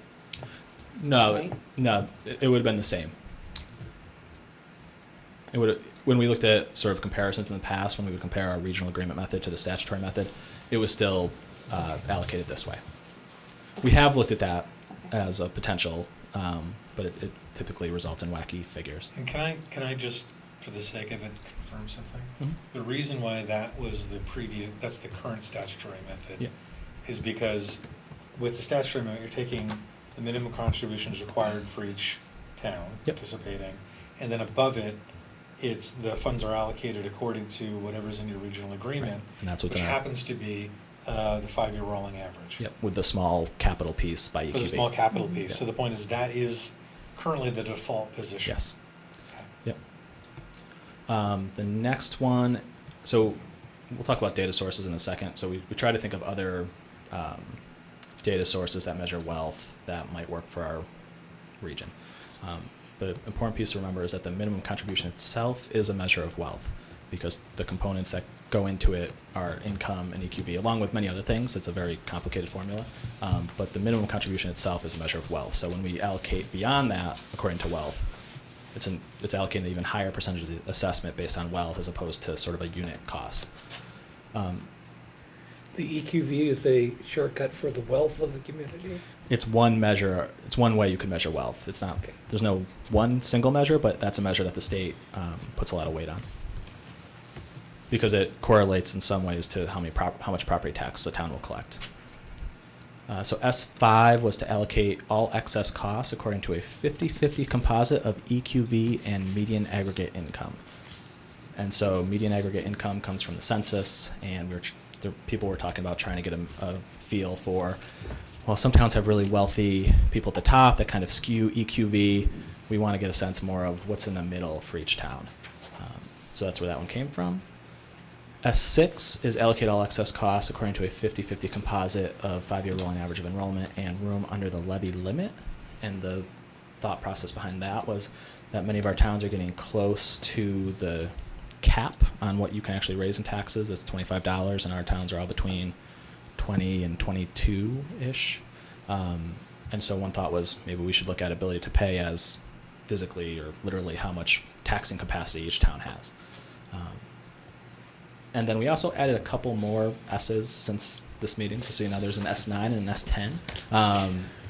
S9, they're all wrinkles on this. I won't get into the details, but it's various wrinkles on this, just seeing how the numbers come out. And then the last one, A1, is just if we allocated all costs according to a 5-year rolling average of enrollment, just to have sort of a baseline comparison to a similar method of what we've used in the past. Okay? Any A would be for alternate? Yeah, it's good point. A stands for alternative, yeah. So some of the data sources that we've considered, this was sort of where we started, I should have had the slide before. Obviously, we looked at our assessments, 5-year rolling average of enrollment. The main bullet point is the data source. The little dash below it is the source of where it comes from, or the actual source. Power School is our student information program. Minimum contributions come from DESI. Transportation miles come from a software we have called VersaTrans, which does bus routes. EQV comes from the Department of Local Services. Aggregate income comes from the census. Dollars under levy ceiling comes from local services. And capital spending and transportation costs come from our operating budget. So we made some assumptions when what we did is we looked back to FY14 and did FY14 through FY18, and then we did a 2-year sort of look forward for FY19 and FY20. So we had to make a variety of assumptions when we did the forward projections. So we shared these charts with the working group, which basically show the trend under each method. We had to kind of dive into it deeper because it's hard to get a real sense looking at this, but just so people can get a general sense of the relativity between each option, we can kind of click through these.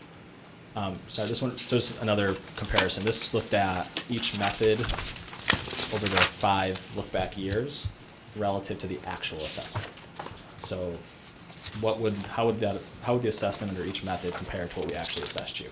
So if it's lower, it means you would have received a lower assessment if we had used that method. And if it's higher, then you would have had a higher assessment. So it's trying to give them information to gauge how that would play Oh, out. the impact of the change. Yeah. Mr. Devlin? You don't have to answer this now, but for the next thing, if you could talk about a little why each of these methods change over time and what variables Sure. different. Because it's one thing to look at FY17 or FY18 and be like, ooh, I like that little bar down there, but then it's much different a few years earlier. Yeah. So when you try to project a 10-year kind Yeah. of working agreement, that's I'll give you one the delta. concrete example. So Leverett's actually a really good example for this. In the past, the statutory method hasn't always been so favorable, and if you look forward, it looks more favorable, but it's sort of a disguise, I guess. The reason why it's looking more favorable is because Leverett had a really sharp enrollment drop at the regional level. They went from about 100 kids down to about 80, or about 120 to 100. It was a really sharp drop. And the statutory method calculates minimum contributions for an entire town. So when that does its formula, it looks at the entire town, and then it splits it between the region and the elementary school district based on the foundation budget, which is driven by enrollment. So when the enrollment drops off, it means the regional portion drops off pretty sharply as well. Or it shifts to the elementary side. So when enrollment sort of funnels back up to the regional level or equalizes out, that means the minimum contribution will go back up, and the statutory method will ultimately go back up for Leverett as well. But enrollment usually is one of the biggest factors for driving the trends. Also, changes in property values. So Amherst, which tends to have more new growth, we'll see larger increases year to year in EQV. Whenever there's a new development, like several that are going on in town, you'll see bigger increases in EQB. One in Pelham that was sort of fluky recently was, I think it was Western Mass Electric or Eversource. They were looking at the telephone lines, the poles, and they did a sort of revaluation of those, and it resulted in a really large increase in the property values of the poles that they owned. I could be wrong on the company, but that happens. So things like that can have significant impacts on the trends. You can Yeah, I kind was of just click going to through it. say, yeah, the same thing happened in Amherst, and they did some internal work on their poles and things Yeah. like that, and then that actually they own a lot of land, right? And so that actually Pelham was a greater influence because it's a much smaller community, but the same trend was true in Amherst, where you see sort of unusual, what looks like an unusual increase in property value, which has nothing to do with where anyone lives, but that's property, and the value went significantly up because they invested in their own stuff. So it doesn't have to do with new developments or things like that, but it really, especially in a town as small as Pelham, can really swing things. But it actually had a pretty significant shift in Amherst Yeah. as well. Yep. That power line that was done, that affects us adversely? I don't know one specific. It doesn't necessarily affect Well, you. it was a big infusion of revenue last year for Pelham. Yeah, so that means the town can collect more property taxes from whatever company is responsible for that. It only affects you necessarily adversely when it comes to stuff like this that depend on looking at EQVs relative to other towns. But it's actually a good thing for the town because that means you're getting more property taxes from sort of non-homeowners. So I'd say it's a good thing in general. Two things. One, I want to call on the same line as the other thing is your sensitivity testing slide might actually be useful in To go regard through, to okay. explaining how the volatility of different Right. events. But, Yeah, that's a good point. So just thinking about the median aggregate income, and the fact that we're pulling our data from census, right? And so that concerns me a little bit. I mean, I feel like we have heard enough enough from Amherst residents, at least I have, that, taxes are very high, income levels have been declining, that there's a lot more volatility than the census perhaps would point to, because that information is so far behind where we currently are, Yeah. right? A lot has happened in the past 7 years since the last census. And so, even though that information is updated on a fairly regular basis, it's still... Still estimates It's usually, still yeah. estimates, and it's right. So I'm wondering if there is a better way for us to get that kind of information. We tried. So our Okay. consultant tried. He has some connections at the Department of Revenue, and we actually tried to just get a list and sort of think of maybe different ways of looking at the middle, like taking off maybe the top 5 or the bottom 5 and looking at sort of from that perspective, but they would not give us that information. So we have thought about that. It's just right now we don't have any good looking at income in particular, we could look at income per capita, but sometimes that's skewed based on Amherst's college students. I'd say even the median aggregate income is skewed based on the college students. Amherst has a much lower median aggregate income than the other three towns, significantly, which makes sense because there's a lot of college students here that don't probably have really high incomes. So you're right. I think it's a lot of these data sources are difficult. Professors. Yeah, There's- right. I mean, it's not just students, Yeah. yeah. So it's the income one in particular has been probably the toughest to find a metric that everyone feels really strong about. If I could just, I mean, it's just even thinking, you know, if there's a source of information that we would even purchase, right, like that, you know, that provides us Sure. more accurate information than what we currently are looking at. Because I do think that given the fact that, you know, at least one of these methods is going to be looking at this and potentially more, you know, and it's enough of a point of contention among the community, and, you know, we hear enough people talking about it that it has to, you know, there's something there, Yeah. right? One of the criteria that our working group has had, and it's not that it's the most important one, but is that it's the information is publicly available and recurring. And so we've been trying to find data sources that exist that anyone can go see and look back. But I get your point that that may not be It'll be repeated satisfactory. regularly. So Yeah, you can update it. yeah. Yeah, So, but I think your point is a good one okay, around the income. thank you. So you have other. Nope, you can keep clicking through to the sensitivity page.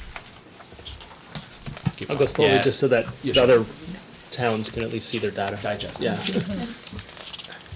The viewers on TV. Yes. And this is, you can see Leverett. If you go back for 1 second, Mike, if you see Leverett, you see that drop that you see in FY 17 to 18. That's when that enrollment shift hit Leverett, and that's why in all of the statutory methods you see that decline. One double class, no doubt.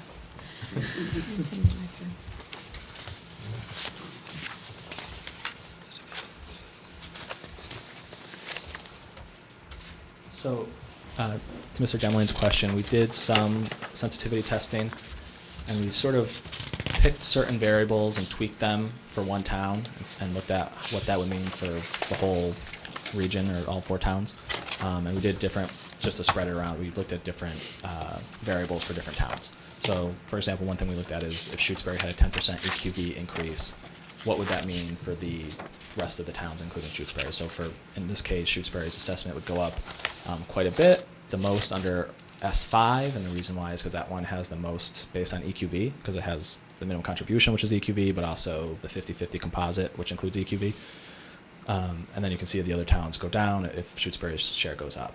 And the other variables we looked at were enrollment, transportation miles, median income increases, and levy room increases.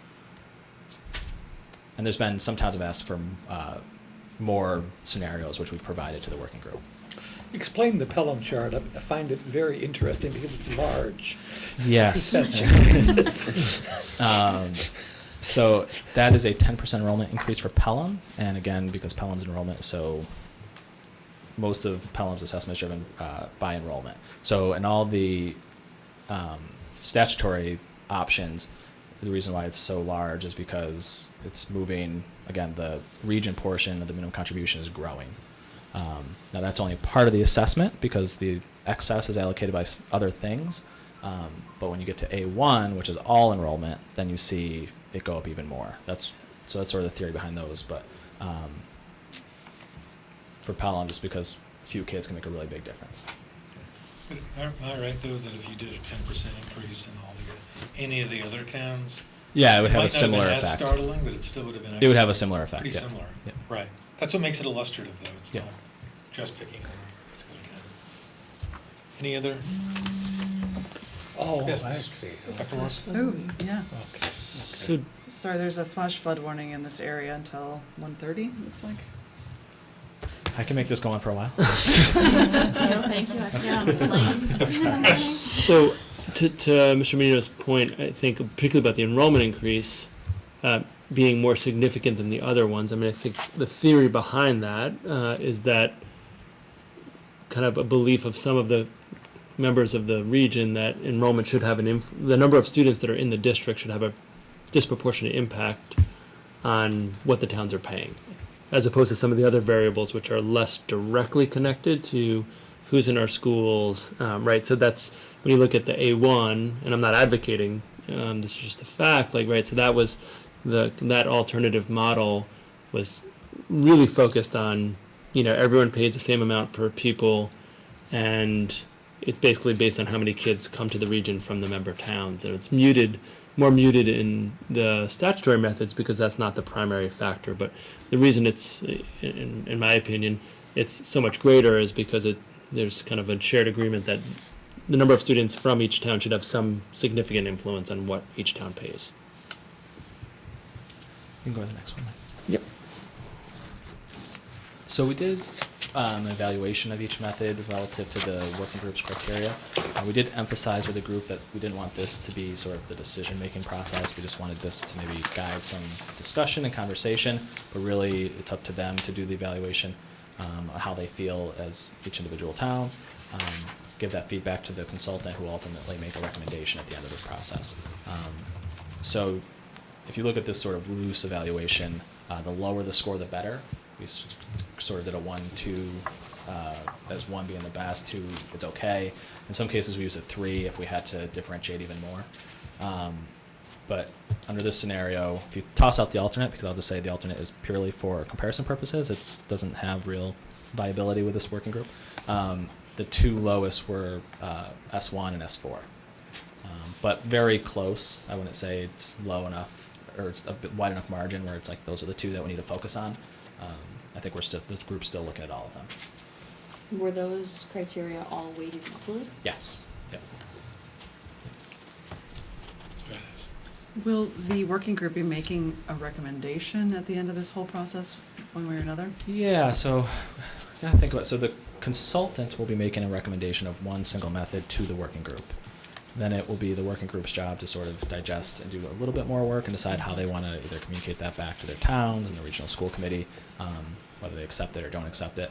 But either way, I'll bring that back to this board so that you guys know what the consultant recommended. I know this is a stupid question, but how does the consultant group, what criteria do they use to choose among these? If we get a consultant who is in favor of Pelham versus a consultant who's in favor of Shutesbury. That's why we hired a consultant that doesn't live Okay. around here. And he's actually got a lot of experience Okay. with the region. But is he looking for a fairness thing? What? Yeah. I think his interest is similar to ours. He's looking for something that all 4 towns can support. Because I don't think he's going to recommend something that's fair. The assessment itself is something we can explain to the public and that the public can say, yeah, that makes sense. And you So have an indication of support from the various towns? How does he measure support? Yeah, I mean, I would say right now at the last meeting, I wouldn't say there was a high level of support for any one method. That's still being worked out, but there was a high level of support for the consultant's work to date and the process so far. So I think that piece of it's going very well. I mean, the rubber will hit the road, obviously, when he recommends a method and people say, what does that mean for my assessment? Well, that's- And by necessity, then some towns will go up and some towns will go down in terms of their assessment, and whether it's something that they can manage and be okay with will be part of our conversations. But I mean, to that end, I think what you're pointing out, Mr. Medina, is that the rationale and sort of evidence that the consultant provides to the working group is either going to be persuasive and comprehensive, or it won't be, right? I mean, I don't mean it won't be, like I'm not criticizing the consultant. I simply mean the group's going to sit there and they're going to listen to that rationale and they're going to see what evidence is provided. And either it's going to be compelling to them, or in the end, they're going to be dissatisfied with it. And I think the reason why it's worth, apart from just the independence of the consultant, I think it's worth the consultant going through that process, because it's just, it's like in any conversation, it's really, if it's well thought through, it just plants a flag of saying, this is what one person's, experienced judgment says, could be a fair methodology, and then it forces the participants to react to it, and hopefully come up with equally defensible rationale for why they might prefer an alternative method. Will this lead to a 1-year agreement or a multiple-year agreement? The hope is that this leads to a long-term solution. I won't say permanent because everything's always sort of reevaluated, but the hope is that I'd say 5 to 7 years at a minimum. And I just want to reiterate that this consultant is probably the authority in the state on government accounting and also regional school districts. It is a very extensive resume. So if anyone was sort of had an authority to speak on this topic, it would be him. Not that makes everything better, but And I would say that based on the feedback I heard at the last meeting, one of the, if I can say this bluntly, one of the concerns going into this process was whether or not the group is going to be able to find a consultant that would be both, credible in terms of their analysis and all that, but also creative enough that they could find alternative methodologies that would allow the towns to explore different approaches, and ultimately the school committee to explore different approaches that could really be exhaustive. And so one of the things that I was really pleased to hear this past session was the group expressing a lot of confidence in the work. That's very different than saying they're going to agree, whoever's going to agree, but at least at the very least, this is an advance over, with all respect, I think the efforts in previous years have been really well intended and good, but it also has struggled through this just peak and valley of people thinking they found agreement and being dissatisfied with it. And I think it's an advance over that. And if I were going to be even more blunt, I would say if after this process, the towns, through our committee, the town meetings, can't come to an agreement, it suggests a real challenge in finding a methodology that's going to have components that will work, right? I'm not saying it won't. Yeah. I'm wishing everything good wishes. That's part of my But I'm just saying, conclusion. but it's not, my point is not through want of trying in terms of assessing Yeah. a lot of different approaches Yep. and data sources. So right now we're in sort of a feedback phase. We presented all the models. We're allowing about a month or so. We still have to schedule our final meeting with the consultant at least. But work group members are going back to their boards and getting feedback, presenting some of the information, and then giving it back to the consultant so that he can make a final recommendation. So timeline, sending feedback, that timeline's actually pushed. We had a meeting scheduled for the 18th, but we actually delayed that and pushed it back, so now it's going to be in November most likely. So that timeline's extended. Mark will present a recommendation, Mark's the consultant. He'll also prepare a final report, which sort of backs up his recommendation, the process, and how he got to his conclusion. Then the working group will take that recommendation and consider its viability, maybe possible wrinkles to the recommendation. It's really sort of up to the working group at that point. So I'll end with sort of the conclusion, which is I think it's very, very important for all of you to work with your boards as well.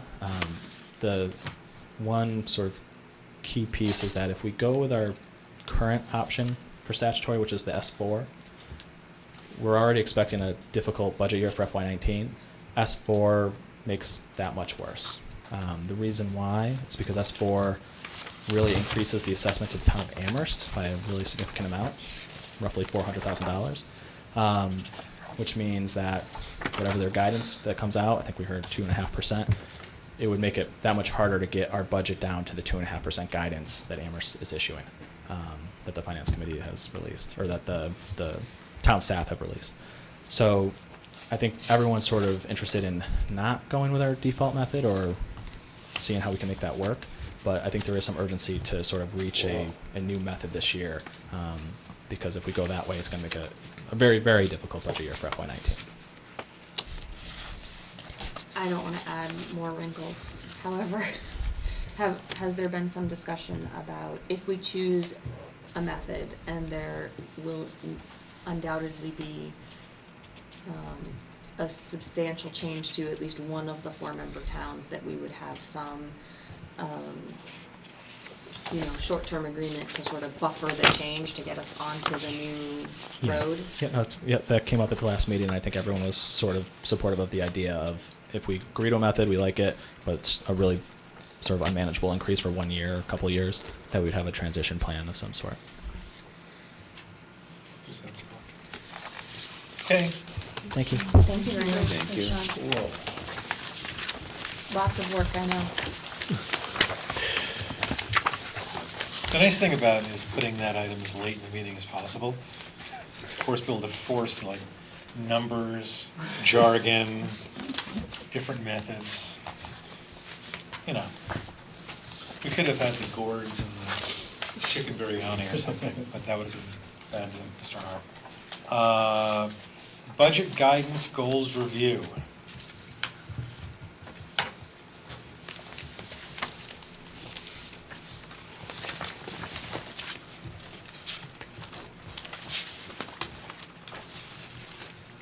challenging agenda, by the way. Apparently Sean has had nothing better to do for the last 2 weeks than to create stuff. Create PowerPoints, right? I want to thank Dr. Morris for helping me tonight. I just want to make an observation. How many hours a week do you work? Seriously. We all put in a lot of hours, that's for sure. Especially when there's working groups, right? Everyone knows that. So just a quick refresher. The Amherst committee has already seen this. It's a little bit different than the Amherst presentation. There's some different pieces, but some of it's the same as well. At the last time we talked about budget guidance, we described a three-pronged process. The first would be to sort of look at our goals or sort of our missions for the district and talk about how the budget currently supports those goals. At the next meeting, we were going to do a key indicator review, so what variables around the budget could really have a positive or negative impact on the budget. And then the last piece would be hearing directly from program directors or coordinators about programs that you select that you want to hear more information about. So this is the first piece of that around the goals. So the goals that I've put up there that are similar to last year, but we added one new one, is strengthen instruction to meet the needs of our diverse learners, strengthen enrichment and wraparound service programming, expand our systematic family engagement strategies to fully partner with our families on behalf of their children, and increase the percentage of educators of color to better match the percentage of students of color. So for strengthen instruction, some of the things that are in the budget either have been there or have been recently added that support instruction. We have a day and evening partnership with the Greenfield Community College. The day course is actually going on right now. I think there's an English course and a sociology course maybe with some students enrolled. We also have an evening course that I don't know if there's any students currently enrolled, but when it first rolled out, there was actually a free, each student in the school could take one course for free, I believe, to see if they liked it. We added funding for STEAM, which is the science, technology, engineering, arts, and math. Yeah. And I checked in with the high school a couple days ago about how that's going, what they're using it for, and so it's been used to fund some new courses, particularly around computer technology and I think software design, that kind of stuff. It's helped purchase new equipment and software, and the WPI program, which I don't know, I think Dr. Morris probably knows more about that, can speak to that a little bit. Sure. Yeah, and the new course you all who were here last year remember that there was a presentation by the computer science teacher about that new course, so some of that was related to that. And WPI was trying to organize ourselves with how to approach STEAM programming, so we weren't just picking on, well, there's this professor who happens to be able to volunteer on Tuesdays, let's do that. So that happened last year, and it's really kind of continuing into this year, not with WPI, but trying to systematically organize our STEAM programs so they're not silos, not working with one another. Great. Thank you. Is that Worcester Polytechnic? It is, I'm Institute? sorry, Okay. yeah, I apologize. One-to-one device program at the region, we're still rolling it out. So we started with 7th grade last year. This year we were able to go to 8th and 9th grade. It's roughly $60,000 to Mr. Nakajima's question last time. $60,000 per grade. And we also invested somewhere around $50,000 to $100,000 to upgrade the wireless network last year. It was a capital item. This is just to point out that Yeah. if you give feedback on a slide, he revises the slide. And there's a little footnote. Did you see the footnote at the bottom? A little footnote about the elementary schools. It was $175,000 for grades 3 through 6. Bright program, which we added, I think, 2 or 3 years ago. It specifically supports mental health needs of the school. And that's about $90,000 in the budget. We added an instructional math coach when we did the new curriculum to help roll out that. And then we also have a specialized instructional coach who's split between the elementary school and the regional school who helps with co-teaching.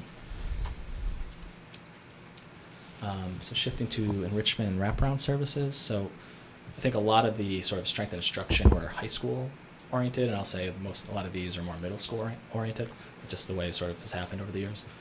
So we added a middle school dance. So, these lists are ads, previous ads? Yep. Okay. Or things that are just in the budget. So some are ads, but some are just currently we're funding in the Okay. budget. This is our .2 dance teacher. Yes. Yep. Some of these are more I remember recent. that. Yeah, that was recent, which is going great from all accounts. We also a few years ago added arts integration. So there's actually multiple art teachers at the middle school. some of the schedule changes in the past prompted us to add some after-school programming around music. I believe there was, the after-school ensemble. We also added some math courses after school, which are still going on. Can I just mention the math portfolio? Just what that is for students who wanted to challenge themselves to go do a significant amount of independent work, but with some guidance to go faster than even the kind of more advanced 8th grade math course if they wanted to kind of fast track themselves for high school. So it sets up clear parameters and criteria for students who are interested in that. And the feedback I receive is that it's highly successful in working with students who are self-motivated to do more mathematics and have kind of aspirations in that field without taking the place of an elective course that we would want all students in the middle school to be able to be involved with. Right. Sorry. Middle school VELA is our after-school and summer program. The amount that the operating budget funds is $45,000, but there's actually a large grant, the 21st Century Grant, which I think we talked about during the budget process, which is over $100,000 that also supports the VELA program at the middle school. Robust athletics, I think that's I think it might be as high as a third of our students participate in some athletic program in the district, and so the operating budget has actually picked up a bigger share of that over the past few years. You've seen several adds, I'd say in the last 3 years, to the operating budget to shift some of the burden off of the revolving fund, and that comes from, the revolving fund comes from fee support.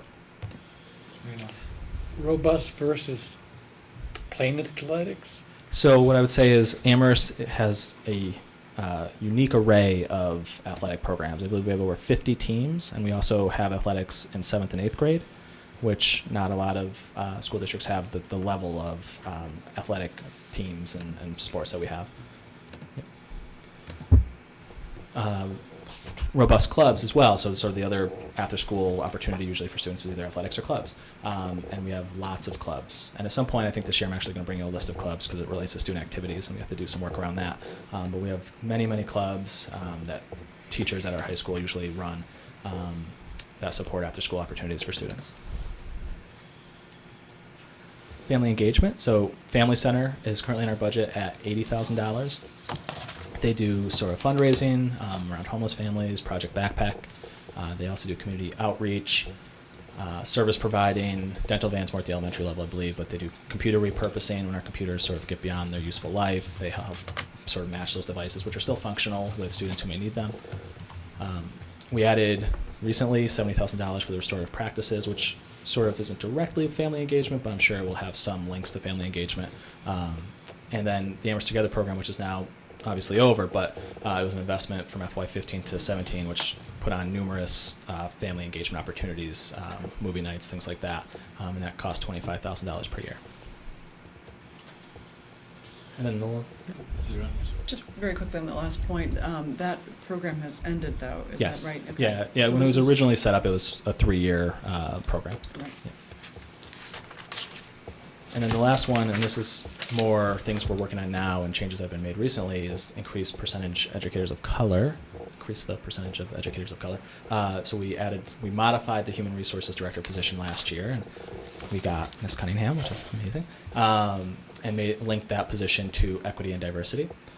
We also, Dr. Morris has been doing a lot with the Alana cabinet, and I think before last year, created it last year, really, right? Mm-hmm. And then I think you heard a grant application or parts of a grant application at the last meeting around some of the work being done for parent-teacher pipelines. And I think that work is, whether we get the grant or not, I think our Human Resources Department is working on that. So next steps, the next time it's on the agenda, we'll do key budgetary indicators. One thing I didn't get from this group, I don't believe, unless it was at a meeting I wasn't at, was picking the programs that you want to hear about for the strategic program reviews. I don't know if you can do that tonight by looking at this list, but I do want to give the coordinators enough time so they can prepare the information. And just to remind, this is something where we're going to pick 3 or something? Yeah. And then have significantly deeper dives on those programs or program areas. And this isn't, like, if you have other ideas that are on this list, open to those as well. And the It's point just, would ideally to be, if this is a process that the committee and future committees finds valuable, then like every year you might rotate which things you look at to get a deeper look at them. And we also talked about at the Amherst level, maybe think about outcomes that we're looking for from some of these programs. And we would do that maybe during the strategic program review phase of this program's going really well. What outcomes do we want to see maybe in the next year or 5 years? So let me jump in on that one, just because it was a discussion at the Amherst Committee, a lengthy one. You had a slide in that discussion that showed some of the funding. Yeah.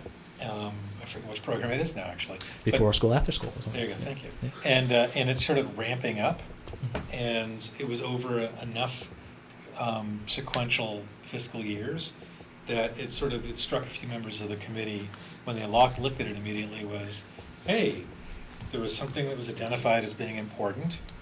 It was being funded at a significantly lower level before. It's being funded at a higher level now. We now have a couple of years of outcomes, whether it's qualitative or quantitative, or a combination thereof. It'd be great to be able to have a discussion, including around budget, when you think of what difference does another $25,000 make, or if it's added or cut, to be able to relate the funding to some kind of hypothesis of what the outcome or need was, and then some assessment, whether it's, again, data-related or qualitative assessment of, what's happened, what have we learned, and then from the people who are doing the programs, what's their feedback? I mean, maybe they've already said to their principal or to whomever's here, of the staff, that they have a really neat idea based on what they've been doing in a way in which they could take this program and rework it in some way or improve upon it. And it's just a great conversation to be able to have. But also, I think the committee felt, that committee felt it was a better way of having a conversation, especially early on in the process before we're getting to those sort of like February, oh my God, we have to make a decision and move on sort of conversations. Is that fair? Very. Ms. Hazard? To the chair I'm of the just- other committee? Yeah, that's fine. Just thinking. Good. I wanted to throw that out for No, I context, think that's because otherwise absolutely it doesn't right. make as much sense about what we're talking So about. I guess I'm just looking for feedback from you. Again, this is a new process, so I know there's things I would want to do differently next year. I think the region one was the Amherst one we had more developed from the last budget process. I think I'd want to use more charts maybe next year in this initial phase. But we're open to feedback because this is a new process, and things you find helpful or things you want to see that weren't shown or different ways of showing it. Is it ours?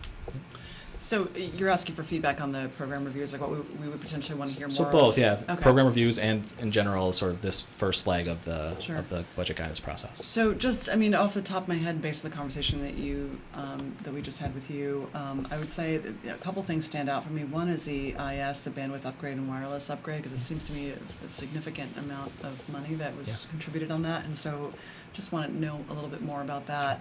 Same thing with the OPEB contribution. We've talked a little bit before in other circles around, what that actually means, and so I think it'd be really helpful to hear a little more in depth about, what that represents for the budget, the upcoming budget year.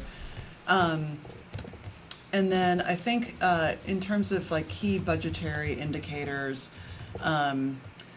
I'm not really sure what that means. Yeah, I'll probably bring a list of those. Okay. It's going to be some of the regular like health insurance, tuitions, but if there's any other things that I think are really important, I'll bring those as well. Okay, so I'll hold then on that piece of it, but I think in those other things, and I guess the one last thing is probably athletics. Okay. And I think, you mentioned about 50 teams or 50 groups, or, it would be really just good to sort of get a survey of what that actually entails, right? Yeah. Like how many students are involved in all these different, teams, and what, kind of sort of administrative support or staff is involved. This clear picture, I think, as we can understand, would be really helpful. Thank you. And in addition, a friendly amendment, if it's welcome, to the bandwidth upgrade and wireless upgrade item. To me, unless I'm wrong, it would seem logical to pair that with the laptop for every student The one-to-one, yeah. The one-to-one. allocation. Only because if we're gonna get to sort of from infrastructure investment to tying it to educational outcome, utilization, how's it being utilized, then it's hard not to combine that with the one-to-one. Yes, I think it's a good idea. So, Ms. Hauser? Yeah, just one piece of feedback, just in terms of presenting this. I think I know that you presented the numbers before, but if you could put a dollar amount, annual dollar amount next to each of those items, Yeah. just so we can sort of have it in perspective. Yep. Because some things are super interesting, but they're very small Tiny, compared to yeah. something that's big, but maybe Like that doesn't business initially. office procurement officer, is that what you Right. Exactly. So I'm I was sort hoping to of. spend an hour on that. Okay. I apologize if what I'm about to say isn't totally clear, but I'm sort of thinking about Yeah. this. That, I mean, in terms of sort of giving budget guidance as a school committee, I feel like as we're moving in the direction of a bigger strategic plan, it's going to be make a lot more sense and feel a lot less like we're in a vacuum once we have a bigger picture of sort of what our strategic plan is and how that links into it and how each of these tie into what our goals are as a district. And I think just one piece that is kind of swirling around my head, because we're having this food service piece and talking about sort of what our the media is around that in terms of, is this a district people come to because of the food, and then when I hear you talking about our robust athletics program and our robust clubs program, and I have this sense of like, I kind of want to hear about things that are, given in this climate where there's a lot of competition now with public schools, where are kids going? Why are they staying here?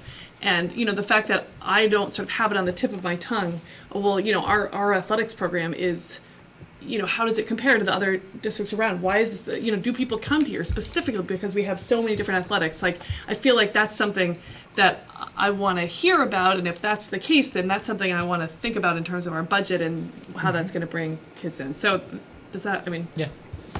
And I think these little tidbits are great from all these sessions we're going to have. Like, this is the budget guidance, I think, that we're sort of pulling, aside from formal guidance that you may give, but also just like the observations you're making. I think we're collecting those, Dr. Morris and I, and that will shape sort of the budget process in the future. So I have a dumb question to start, which is the goals that you originally presented, they came from where? Yeah, so again, that's sort of the awkward piece of this, just That, because by the way, is totally not dumb at all. just because there has been transitions, obviously. I think Ms. Hazard's point's a good one. When we have a strategic plan, that those would probably replace those, and the guidance would just be much more natural in how the Right. budget supports those. But those have come from prior, I think, the most recent district improvement plan, Okay. and parts of like our mission statement as well. Okay. Ms. Barry? If you don't mind. No. So, for me, like, I'm on board with the three that Anastasia mentioned, and like with the I'm just thinking like with the tech piece. I feel like that's one of those things where you can start down this road and you can't necessarily see how the costs are going to multiply with some of it, right? I mean, we're needing the upgrades because we've added this additional programming, and you know what I mean? So some of that, like, it'd be helpful for me to like get an idea, and probably this is what's going to be coming, but like, what's the overarching vision Sure. for some of, for this program? Like, where are we going, and what do we expect? If we start down here, what is that going to necessitate us adding later? You know what I mean? To fulfill this vision. Yep. So some of that, and I don't know if it would make sense, and it might not, but with tying with athletics, like partnering the clubs a little bit, kind of just to see what's the impact numbers wise of the clubs versus athletic, and the financial numbers and the enrollment numbers. Some of that might be kind of interesting to just. Yeah. I mean, it might be too much to try and put. Well, the good those news together. is we have one clerical position that does both. I don't know if that'd be the person that come and speak with you, but she knows both better than probably anybody. And I think your point before about the tech, whoever comes and speaks to you about tech, I think the hope is that we probably have a portion of that be financial or number data oriented, and then the rest would be sort of qualitative. So I think same thing with athletics, and we've talked about looking at number of girls teams versus boys teams, and so we hope to have some numbers as well to support whatever that presentation looks like.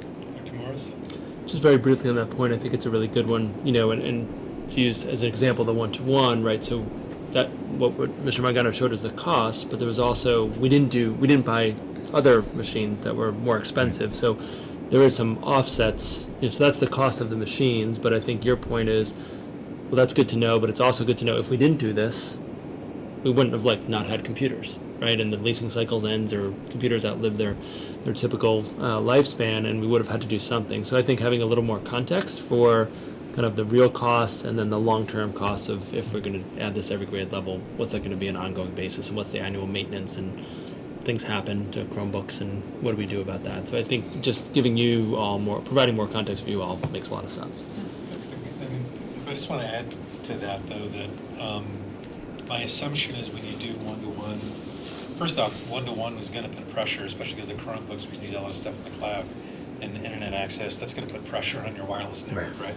Because you're going to have to upgrade it because you now have more people demanding, more students demanding access.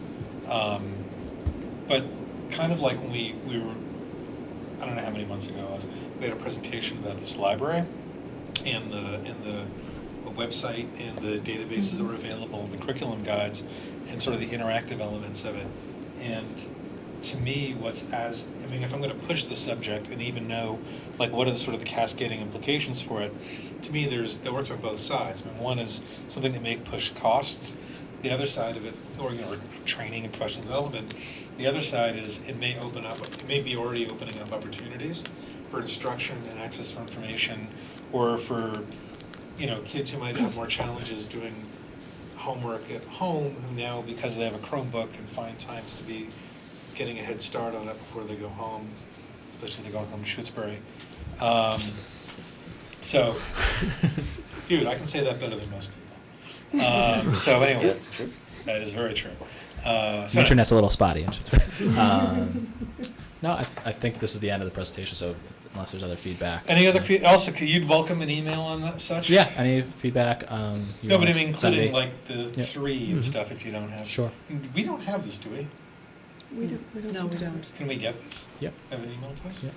So I just mean if people don't have an answer immediately on what topics they would suggest, I would welcome. Yeah. Assume you'd welcome them. Yeah.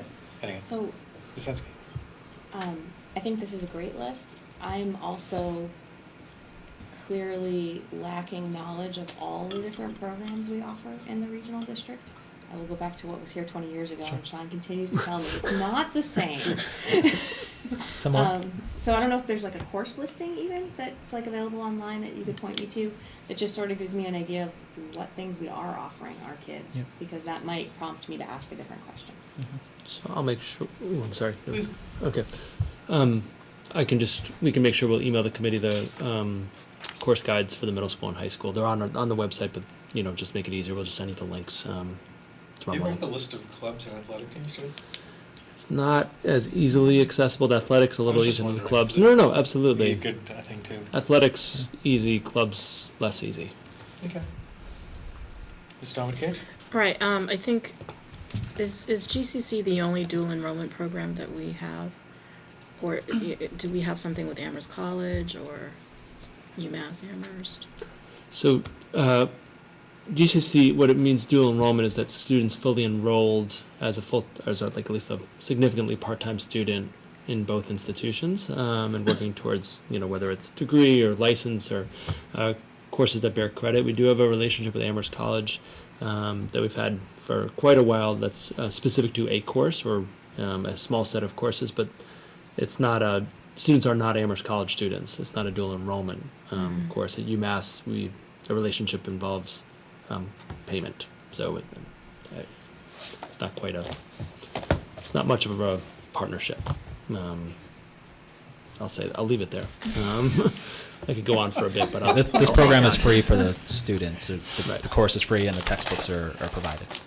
I think, and by the way, I think one thing I'd say is that we're talking about scheduling a meeting sometime soon, in which we're going to be, doing whatever the 3 programs or whatever. I would argue any number of these topics, if you blow them out, meaning, in other words, instead of just focusing on GCC, sort of following Mr. Dominicage's comment, and thinking about what opportunities are there for sort of enriched classes, leveraging resource institutions around here. We could have a presentation on that or discussion on some other time outside of budget. I think it's worth doing that. I'm saying that partially because if we can only do 3 topics, and members of the committee feel like, actually, I got kind of excited about this topic, I really want to learn more about it, we should then just talk about it and find another time to do it. I think with the same sort of guidance that Sean started out with, that we need to give people, a month, 6 weeks, whatever it is, time to really prepare and get organized so that we're giving them a fair amount of time to present. Are you guys good? Yes. We good? Thank you. We're good. Thank you. Thank you. Thank you for, is that it for you tonight? I think so. Thank you very much. Mr. Demling? So the next two items on our agenda, I don't want to give the short shrift to. Yeah. I'm looking at the clock and also my ability to understand and speak words. And it has quite deteriorated at this point. So I don't know if there are deadline You're doing an schedule excellent items that are job going of to. explaining your concerns. Don't sell yourself short. Sounds pretty So good. I don't want to propose the possibility of tabling these if there are some deadlines that we have to hit that we have to talk about tonight, but didn't know how the feeling of the rest of the committee on the agenda right now. I'm wondering the same thing. Yes, me too. To be honest with you, I was wondering the same thing. Glad I voiced the. There you go. It's, yes, Ms. Arias. I think I would like to just talk briefly about number 5. Go ahead. Flat out table. I'm going to take it out of order and say you should talk about it. So, when we last spoke about school committee protocols, I had passed off a list of possible protocols to members, and the hope was that people could share back just to me the ones they felt strongly would be good to include. And so I've heard from 3, and so it's probably makes sense actually to give people more time to sit with those, and so maybe before the next meeting, anyone who hasn't yet shared their thoughts, you can send them to me. What you have now is a new draft that includes just the ones that were shared with me, but you can feel free to pull anything that you feel strongly about from the previous stuff that I've sent. So if that works, you can try that. That's great. Thank you. Planning for success. See, these aren't full items. These Yeah. are like appetizers. They're like little tastes of items. So, yeah, I'm just thinking how to do this briefly. So, in your packet, it got, the document got funky in terms of formatting. Okay, let me take a step back. So, we looked at this in August. Dr. Musad came, he presented last week. Ms. Kaczynski, Mr. Nakajima, and I had a conversation with Dr. Musad, given your vote last week, should we adjust this plan, given that, when we first talked about it, it was kind of the goal, and then permanent superintendent coming in at the end of, on July 1st, and so with that seemingly in a different place, would we adjust kind of the steps and timelines that he was going to do? And I think the 4 of us came to a consensus that pushing up the steps still made sense. Kind of the action steps still make sense. The data that we want to collect still made sense.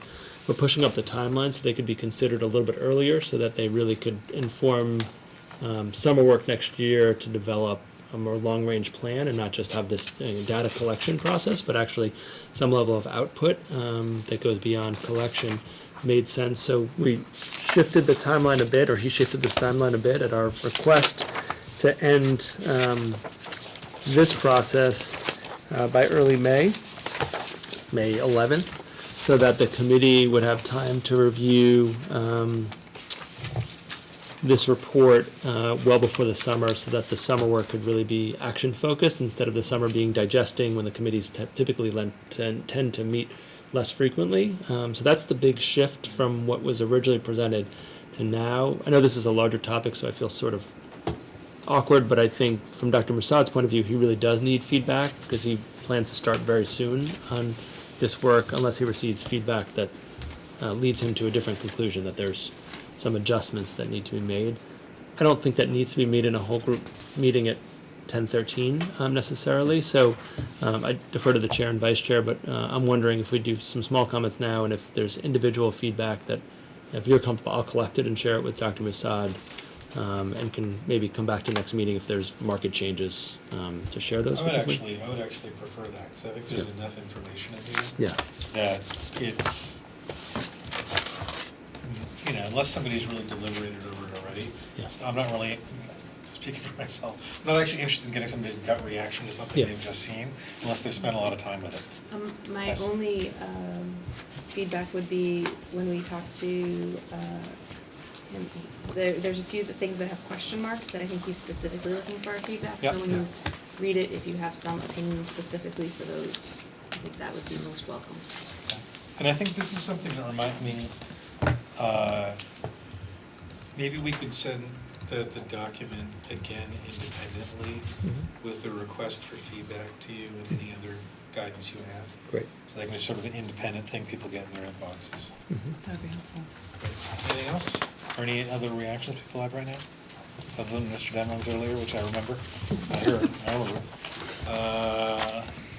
Okay, so, just on school committee planning, by the way, did we send out the draft or dummy agendas?